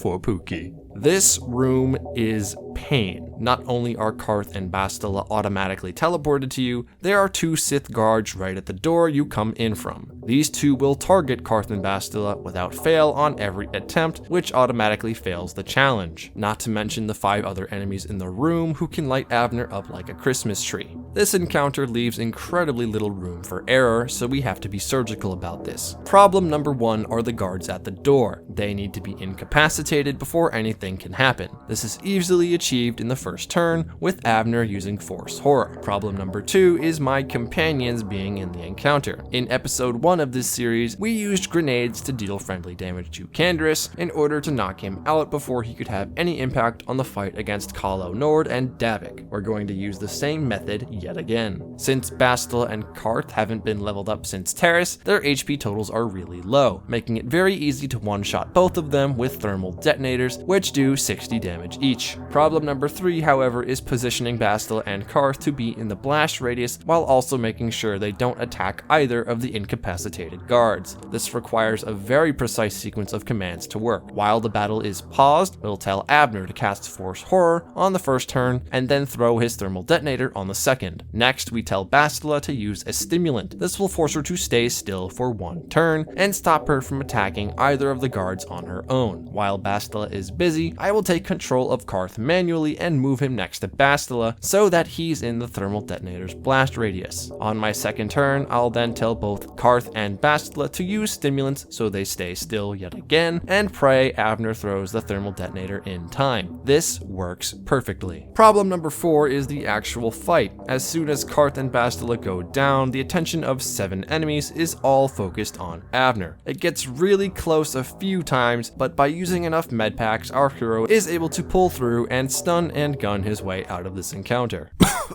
Karth, come closer. You and all of your friends are so cooked.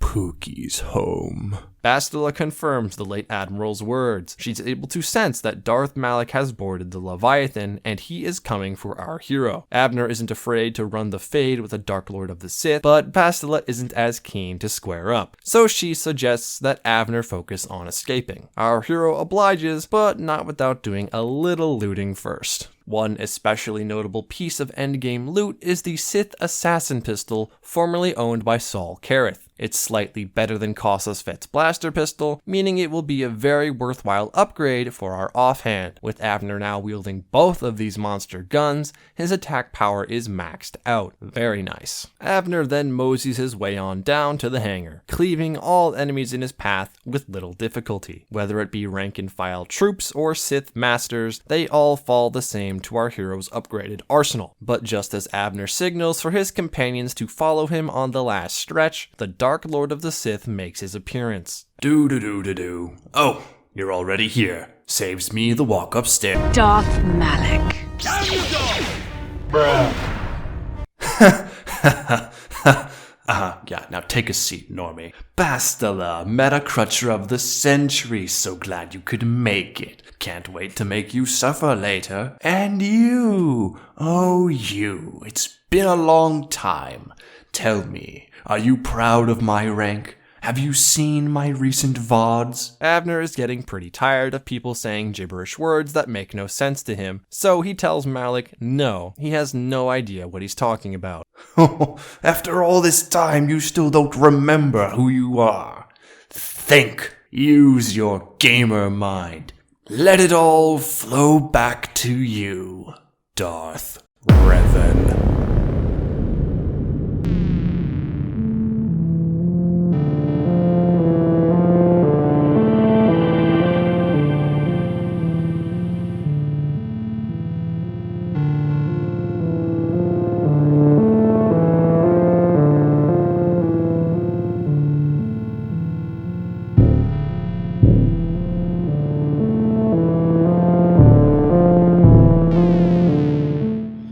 You see now, you remember who you were. Now tell me, what do you have to say for yourself?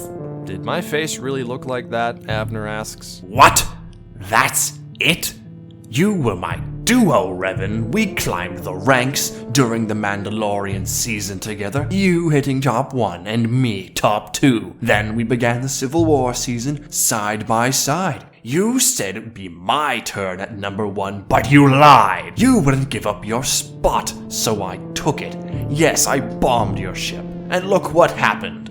The Jedi wiped your mind, mixed up your name a little bit. I mean, seriously, they barely even tried. And programmed you with the persona of a normie.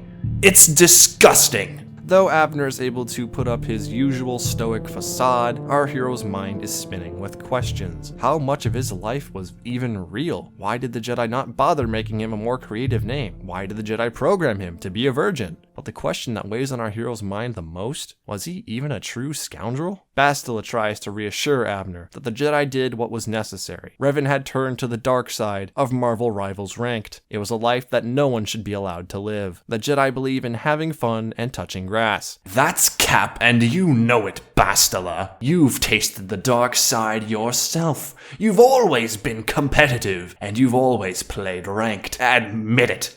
When you saw the chance to peer into the mind of the top 1 player in the galaxy, you took it. Bastila tries to deny this, once again claiming that she and the Jedi only wanted to help Revan by making him loyal to the Republic once again. Abner snarkily replies that the Jedi did a pretty bad job at that, and that's when it hits him. If the Jedi had designed Abner to be a perfect Republic soldier, then why had he turned out to be a criminal? The answer was simple. It's because despite everything, Abner is his own person. Abner is a survivor, a fighter, a master burglar, a Jedi prodigy, and soon to be the guy who beat the washed Dark Lord of the Sith. Washed? Oh, that's it. I'm making you content.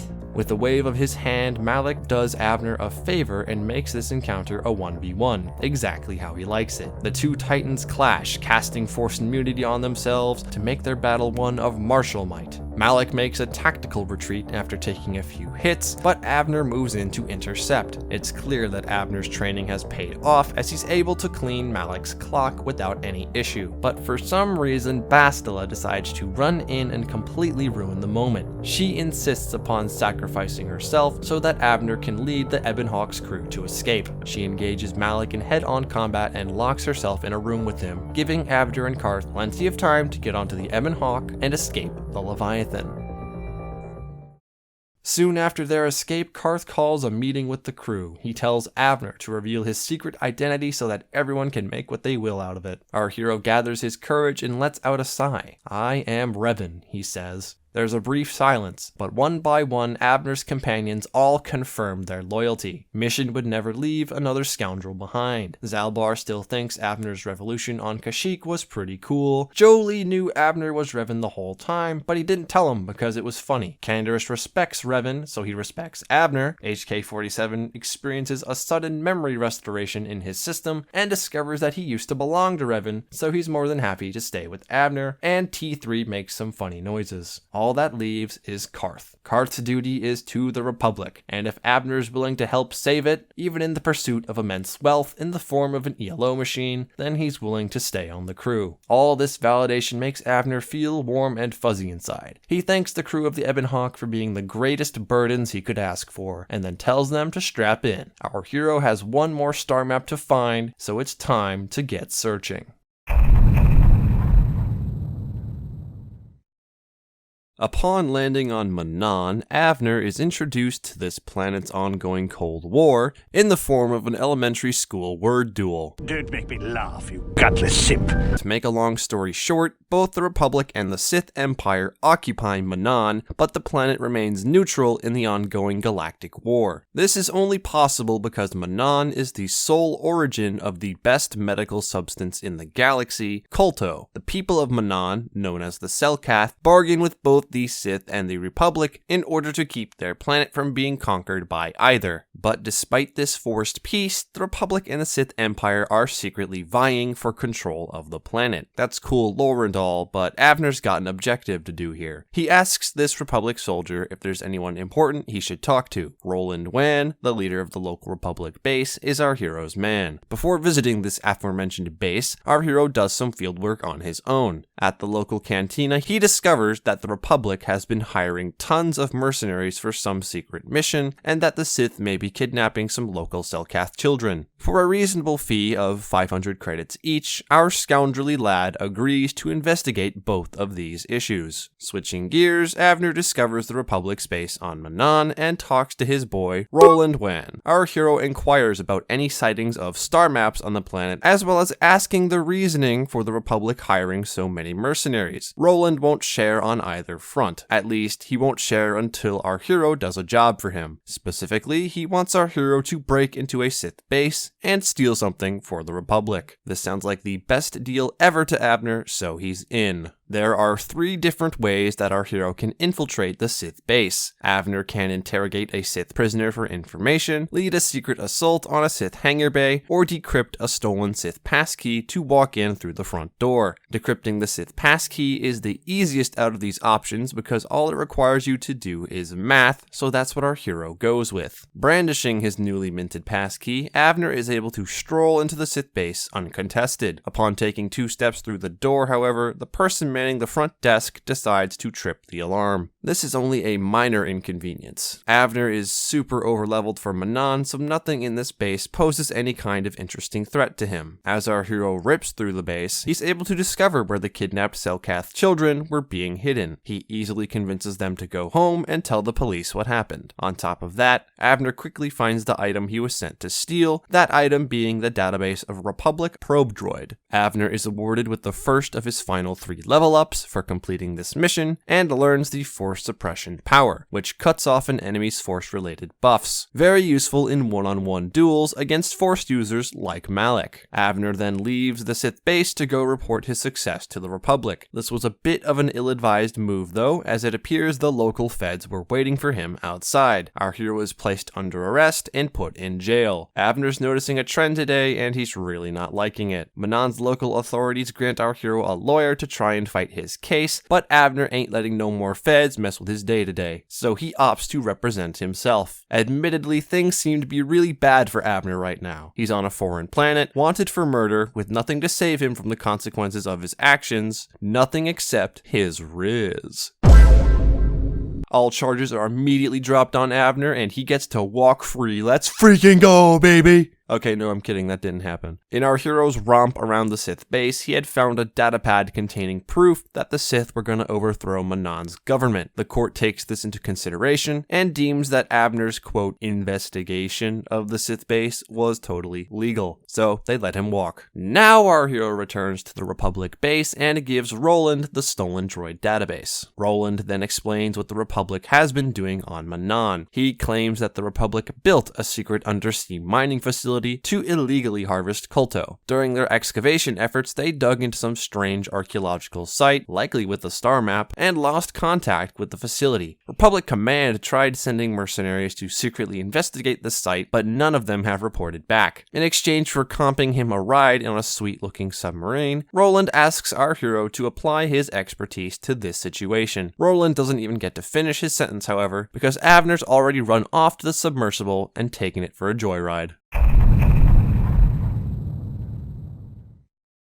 After a few laps around the planet, our hero eventually finds his way to the place he was supposed to go. Not even a few steps off the boat, and Avner can tell things have gone horribly wrong down here. There are dead people everywhere, lots of claustrophobic spaces with poor lighting, multiple scary sharks swimming around outside, and cannibalistic fish zombies crawling around inside. It's a good thing that this is a Star Wars game made for kids, because this setting would be pretty horrifying anywhere else. Avner combs the place for technology that he can use to move between lab modules on the seafloor. He ends up finding an environmental suit and a sonic emitter. What does this sonic emitter do, you ask? It makes sharks die of cringe. I'm 11! Knowledge. Do it! After ruining the serenity of a perfectly good ecosystem with 2010's meme sound effects, Avner makes his way to the second module of the research station. Within, he finds some survivors that are just a smidge panicked as they try to suffocate Avner in a depressurized room. This doesn't go anywhere, thankfully, and they apologize for overreacting. Our hero asks what happened at the facility, and they explain that during their efforts to illegally mine KOTOR, they awakened some kind of kaiju shark. Said kaiju shark was not too happy about being woken up, as it proceeded to mind control all of the tiny sharks and Cellcath in the facility, causing both parties to attack everything on site. The survivors give our hero two options to deal with the kaiju shark. Either Avner vents poison into the water and kills the entire ocean, or he blows up the KOTOR mining equipment so the kaiju goes back to sleep. Seeing as Avner has already caused enough damage to the ecosystem, he opts to blow up the mining equipment. One short walk and puzzle later, and kablooey. The kaiju shark immediately becomes docile and allows our hero to pick up his fifth and final star map. With the final map found, the quintet all link together and reveal our hero's final destination, the ELO machine. With the crisis averted and his objective complete, our hero returns to the surface. He informs Roland about what happened, tells him that there are survivors in need of rescue, and accepts a pretty nice payment for his services. Just as he thinks he's in the clear, however, Avner is arrested yet again by the local government. This time, it's pretty justified, as playing 2010 meme sound effects underwater counts as pollution. Avner would say that memes are even danker underwater, but he doesn't want to get executed on the spot. Instead, he talks about how he blew up government property to save Godzilla. The judges immediately believe this and let Avner go because they think he's really cool. I'm not kidding this time, that's actually what happens. With his freedom once again secured, Avner returns to his ship and prepares for his final journey. Before punching in the coordinates, our hero remembers that he hasn't visited Suvam Tam in a while, so he decides to go check up on him. Everything seems normal at first, but in the blink of an eye, an entire troop of lizards decloak from stealth and attack Avner. Our hero isn't going to be caught off guard by a bunch of amateurs using his patented tricks,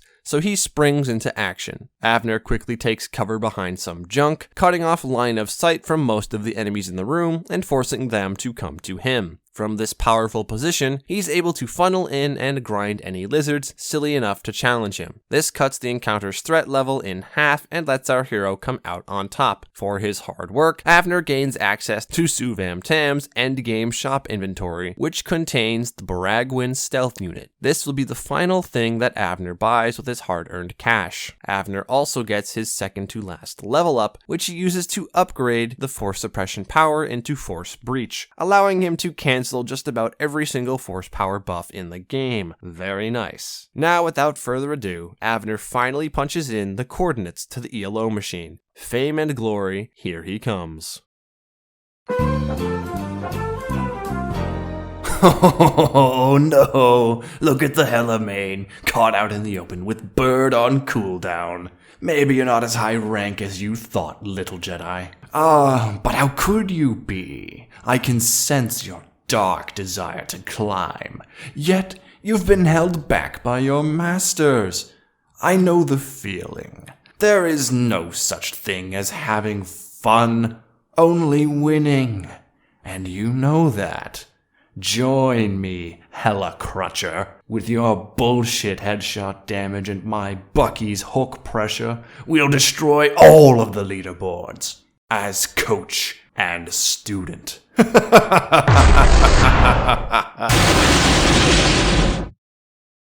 And now we return to the Ebon Hawk. Upon exiting hyperspace, the object of Avner's desire is revealed to him. The ELO machine is just a little bit bigger than expected, but our hero can work with this. Just as Avner is about to order Karth to pull into the hangar, a disruptor wave from a nearby planet knocks out all of the Ebon Hawk's critical systems, causing the ship to careen down onto this planet's surface for a crash landing.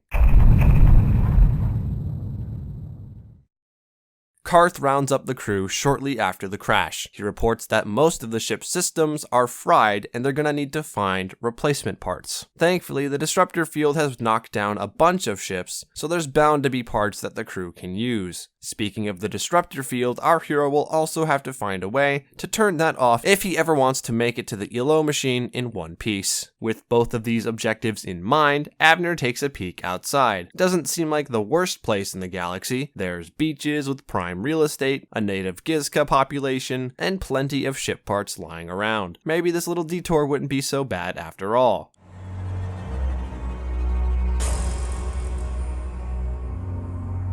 Oh, hey there, buddy.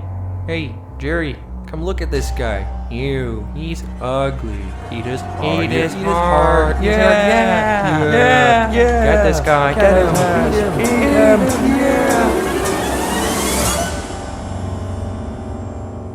Of all the planets in the galaxy to land on, it just had to be the one with his people on it. Avner has a bad feeling about this. As one would expect, it isn't long before this warrior tribe of strange aliens finds our hero again. They take Avner to their chieftain, who is named The One. The One recognizes Avner right away because Revan used to be his buddy. Apparently, Revan made a deal with The One 3 years ago to destroy a rival tribe in exchange for access to the Temple of the Ancients, which is the source of the disruptor field. Obviously, Revan was evil, so he didn't uphold his end of the bargain, but The One doesn't seem to mind, and is willing to make the same deal with Avner. Seeing as the Temple of the Ancients is the only way off this rock, Avner has to pretend to play ball for now. He lies to The One and says that he will go deal with the rival tribe. While looking for this second tribe, our hero scouts out the rest of the area. In his explorations, Avner defeats a few packs of wild rancors, fends off some pesky Mandalorians, and discovers the ship parts that the Ebon Hawk needs. It isn't long after all these events that our hero discovers the second tribe as well. This tribe is much more technologically advanced, seeing as they greet our hero with a Tesla gate and a hologram. They're hesitant to let Avner inside, but once they recognize him as Revan, they change their minds pretty quick. The tech tribe explains that much like the warrior tribe, they were betrayed by Revan 3 years ago. The tech tribe were the ones that gave Revan and Malak access to the Temple of the Ancients, and in exchange they were supposed to destroy the ELO machine. Obviously, the ELO machine is very much intact, so the tech tribe isn't happy with Avner. Our scoundrelly hero asks why the tech tribe would ever want to destroy an artifact as super duper valuable as the ELO machine. They ominously explain that the ELO machine somehow made their entire race go extinct. Obviously, this isn't true since Avner is talking to these people right now. They don't like Avner's reply very much. To smooth things over, our hero agrees to help the tech tribe by rescuing one of their scouts from the warrior tribe. Surely, with some gentle persuasion, perhaps both tribes can see reason and get behind our hero's quest. Or the warrior tribe can attack Avner on sight merely because he was seen talking to the tech tribe. Oh well, I guess this will speed things up. Avner tears his way through the warrior tribe's base without much difficulty, conducts a less than honorable duel against the One, and frees the tech tribe's lost scout. This sequence of events brings our hero to his final level up. Avner uses this final level to increase his charisma by 1, max out his toughness feat, and max out the destroy droid force power. He also gains an additional +2 to his armor class, and a +2 chance for his force powers to succeed from class feats. Super nice. Avner returns to the tech tribe with the good news. For saving their scout's life and defeating the entire warrior tribe, the tech tribe decides to help Avner break into the Temple of the Ancients. Their only condition is that he has to go into the temple alone. This is literally the best condition ever, so Avner accepts. Naturally, though, as our hero is about to head into the temple, the game decides to rain on his parade. Jolie and Juhani come running from the Ebon Hawk and insert themselves into the story for no good reason at all. I really thought the game from 2002 would give me the option to do a quest alone when prompted, but it appears I am being punished for my hubris. How silly of me. We know this age-old drill by now. I turn on solo mode, and Avner stomps through the temple all on his lonesome. The only annoying thing our hero has to deal with is a floor puzzle. It took me like 10 minutes, but by running around in circles I was able to solve the thing. The puzzle unlocks a door that leads to a talking exposition computer. Oh hey, Revan. Long time no see. How you doing, buddy? Avner doesn't feel like explaining his new identity for the third time today, so he just lets it slide. Let me guess. You're heading back up to the yellow machine, right? Our hero says yes. Yes, he is. He was gonna save the galaxy and make $1 million bajillion by selling the ELO machine on the black market.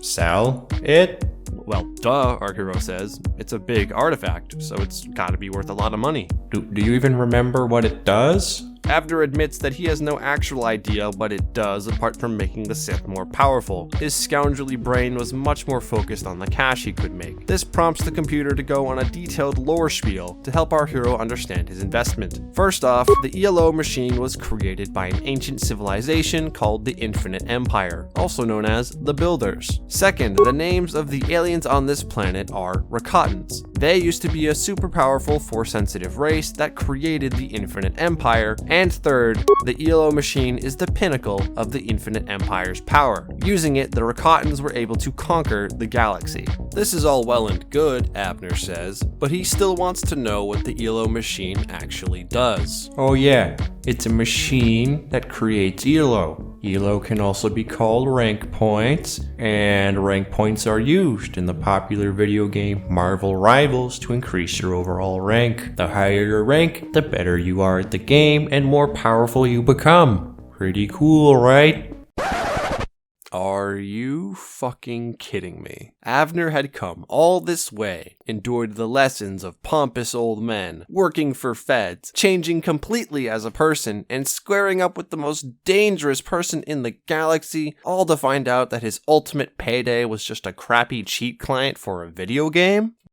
Well, that's a bummer. Still though, becoming savior of the galaxy is a viable fallback plan. Galactic-wide fame means infinite sponsorship opportunities. With this new goal in mind, our hero's resolve is restored. The computer senses this and politely asks our hero to blow up the ELO machine so its toxic gaming powers could no longer be abused by the Sith. Avner accepts this mission, and in return he is allowed to access the highest floor of the Temple of the Ancients. There, he can turn off the disruptor field enveloping the planet. Our hero climbs to the peak of the temple to do just that, but finds his path has been blocked by a familiar face. Bastila Shan has been turned to the dark side by Darth Malak. The negative energy of her hassling has been turned against her, and used as fuel to pave her path into the corrupting abyss of loserhood that is the dark side. She tries to hassle our hero into joining her and becoming Darth Revan again. Avner has had some difficulty resisting Bastila's hassling in the past, but this time he's not going to let her antics slide. This prompts a duel between the two heroes. Or should I say 4 heroes, because Juhani and Jolie are forced to be here. Much like the encounter on the Leviathan's bridge, I have to be precise with my tactics. By stunning Bastila right away with Force Whirlwind, I can then control Juhani and Jolie one at a time to make them slowly walk away from the fight without interfering. This works like a charm and forces Bastila to retreat. With no time to lose, Avner turns off the temple's disruptor field and returns to the Ebon Hawk. His crew waits outside the ship and ask what went down at the temple. Our hero tells them about Bastila's fall to the dark side. This revelation makes the crew uneasy. How could they save the galaxy if they couldn't even save one of their own? Avner can sense the tension in the air, so he decides that now would be the perfect time for an inspirational speech. Avner tells everyone that his persuasion stat is 23, so Bastila will definitely be convinced to be a good guy again. As for Malak, our hero says, this good old republic of theirs needed defenders, honorable warriors, protectors,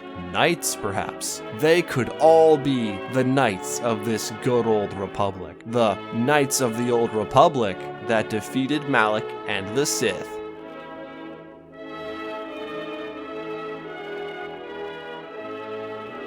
Anyway, now that the crew of the Ebon Hawk have been thoroughly brain-rotted, Avner finally gets the ship working again with the parts he found. Our hero then sets course for the ELO machine and dives right into the action. Karth was able to give the Republic the location of the ELO machine before they crash-landed, so now the whole Republic fleet has arrived to do battle with the Sith. The Republic is having difficulties though, because under the order of Malak, Bastila is using the ELO machine's cheat engine to see the fleet's every move. The Republic fleet won't survive this battle unless a Jedi strike team can board the ELO machine and put an end to Bastila's intervention. Naturally, the best guy for the job is our glorious king, Avner, so he leads the charge into the belly of the beast.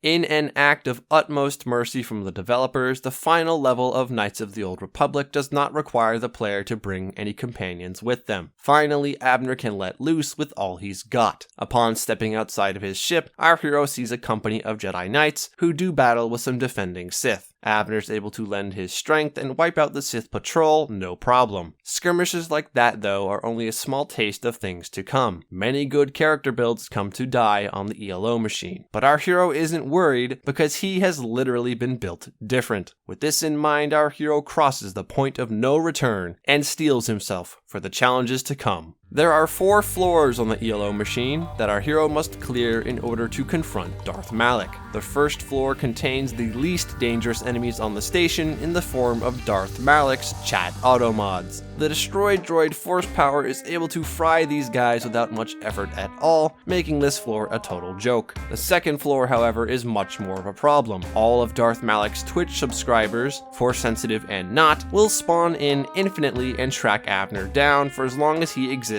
on the second floor. This means the right course of action is to simply run past this floor entirely. Just as Abner was about to complete this, the door to an off room catches his eye. Within said room is a matter generator. By paying a tithe of 25 computer spikes to this matter generator, Abner is able to create himself the absolute best set of armor in the game, the Starforge robes. Their defense rating of 5 matches the Queldroma robes, but it's the +5 to wisdom and +2 to all saves that make the Starforge robes the ultimate upgrade. Super duper nice. Now that our hero is at the absolute peak of his strength, he ascends to the 3rd floor. This one starts off easy. Our hero can run past most of the floor's enemies, and the enemies that he does have to fight are just low-level chaff. It's the boss behind the door that the chaff were guarding that presents a real challenge. Bastila has been channeling the ELO machine's cheat engine for hours on end, causing untold havoc for the Republic fleet's offense efforts. Abner tries to talk her down off the bat, but she activates hassle mode and won't hear a word. She instead invites our hero to test the power of the light side against the dark to see which is stronger. Bastila draws her lightsaber and applies force immunity to herself. Abner responds by stacking as many buffs as he can, from stimulants, shields, and force powers alike. Bastila tries to strike out at our hero, but her force immunity is stripped away by Force Breach, allowing our hero to stun Bastila temporarily. With a single flurry attack, Bastila is defeated the first time. She calls Abner a pale imitation of Darth Revan, and draws upon the toxicity of the ELO machine itself to regain her vitality. Unfortunately, because Bastila neglected to cast force immunity, Abner simply spins her around again and deletes her health. Yet again, Bastila denies reality and says Abner is growing weaker by the minute, while in reality, he hasn't even taken any damage. Bastila tries in vain to get yet another round in, but she is sat down by yet another stun and gun flurry. This finally gets her to see reason. She doubts the power of the dark side over the light and doubts herself. Abner assures Bastila that despite her being an insufferable nag, she's really strong and awesome. Proving oneself is not about being powerful, but being wise enough to use power when it matters most, and the galaxy needs her power right now. Bastila sees the light and agrees with our hero. To atone for her corruption, Bastila empowers the Republic fleet with the ELO machine's cheat engine, giving the Republic the upper hand instantaneously. This leaves only one final challenge to be beaten: the Dark Lord of the Sith, Malak himself. You know, I'm getting real sick of your bullshit, Revan. You may have been top 1 in the past, but all you are now is a cringe Smurf account. It won't be enough to defeat me. I've been streaming for the past 12 hours, grinding the leaderboard, and now I've finally done it. Top 1 in the galaxy. What do you think of that, Revan? Abner cannot stress how little he cares about Malak's whole gamer bit. He just wants to get his NordVPN sponsorship already. Well, screw you! Go fight some robots! The ELO machine suddenly generates a bunch of dangerous robots that will spawn infinitely from their generators. Even if Abner has the ability to destroy droids easily, he will eventually run out of force points. So to avoid losing any more brain cells than he has to, our hero simply skips this encounter and moves on to the final room. What the hell? You beat the robots that quickly? No. I skipped them, Avner replies. That's cheating! Nuh-uh, you're cheating. No, you're cheating. You're the one who came back from the dead to ruin my life again. And you're the one cheating in a video game to achieve top rank. The top rank that you promised me, Revan. I deserve it. I deserve to finally get a fucking win without you stealing my spotlight. You made me the monster that I am. And now, because of that, I'm stronger than you ever were. Square up. The Battle of Titans commences once more. Avner stacks up all of his available buffs and imbues himself with Force Immunity, a tactic that Malik mirrors. Avner uses Force Breach to cancel Malik's immunity while Malik trades a blow. For his trouble, Malik is spun around and burst down in 3 attacks. This causes him to retreat and reveal the ace up his sleeve. Look around you, Revan. All of these dead Jedi from the Enclave on Dantooine, they're trapped in a form of stasis by the ELO machine, fueling my eternal climb. No matter what happens to my account, no matter how many losses I have to endure, they will always be playing comp for me. I won't even have to play the damn game anymore to be number 1. But is that even worth it? Avner asks. Are you even having fun? Fun is a myth invented by the Jedi. You taught me that. But now that I think about it, maybe it will be fun to shove your body in one of these fridges and force you to climb from my account eternally. Run it back, Revan. Malik's HP is restored back to full in the blink of an eye. As long as he had these Jedi trapped in stasis pods, Malik could simply keep coming back over and over. That meant there was only one thing to do. Avner runs across the room, using the power of the light side to free each trapped Jedi from their stasis, allowing them to pass on peacefully. One by one, Avner frees every single Jedi until there's no more left to save. He turns back on Malik and faces him head-on one last time. It's a messy, imperfect scrap, a clash of individual destiny rather than a test of mettle. In the end, it's Avner's destiny that prevails. Why did it have to be you, Revan? I am not Revan anymore, Avner says, and yet our hero cannot help but feel responsible for the ELO machine, for the rise of the Sith, and for Malik. Avner apologizes to Malik for making him miserable, and for being a bad friend in his past life. And I'm sorry too. The ELO machine, what a joke. Still, Avner says, their last match together, it was fun. Our hero was glad to play with his former friend one last time. Ha! Yes, well played, Avner. Good game. The deed had been done. Malik was defeated and the galaxy was saved. Now the gang needed to get the hell off the ELO machine. They run to the Ebon Hawk and take off as quickly as they can, escaping the rapidly descending space station before it's engulfed by a nearby sun. Now back on the surface of the mysterious world, a celebration is held. The entire crew of the Ebon Hawk are honored for their service to the Republic, and Avner is named the savior of the galaxy. To think our hero was just a low-down scoundrel not so long ago. But hey, Savior of the Galaxy also has a pretty nice ring to it. Savior of the Galaxy and Knight of the Old Republic.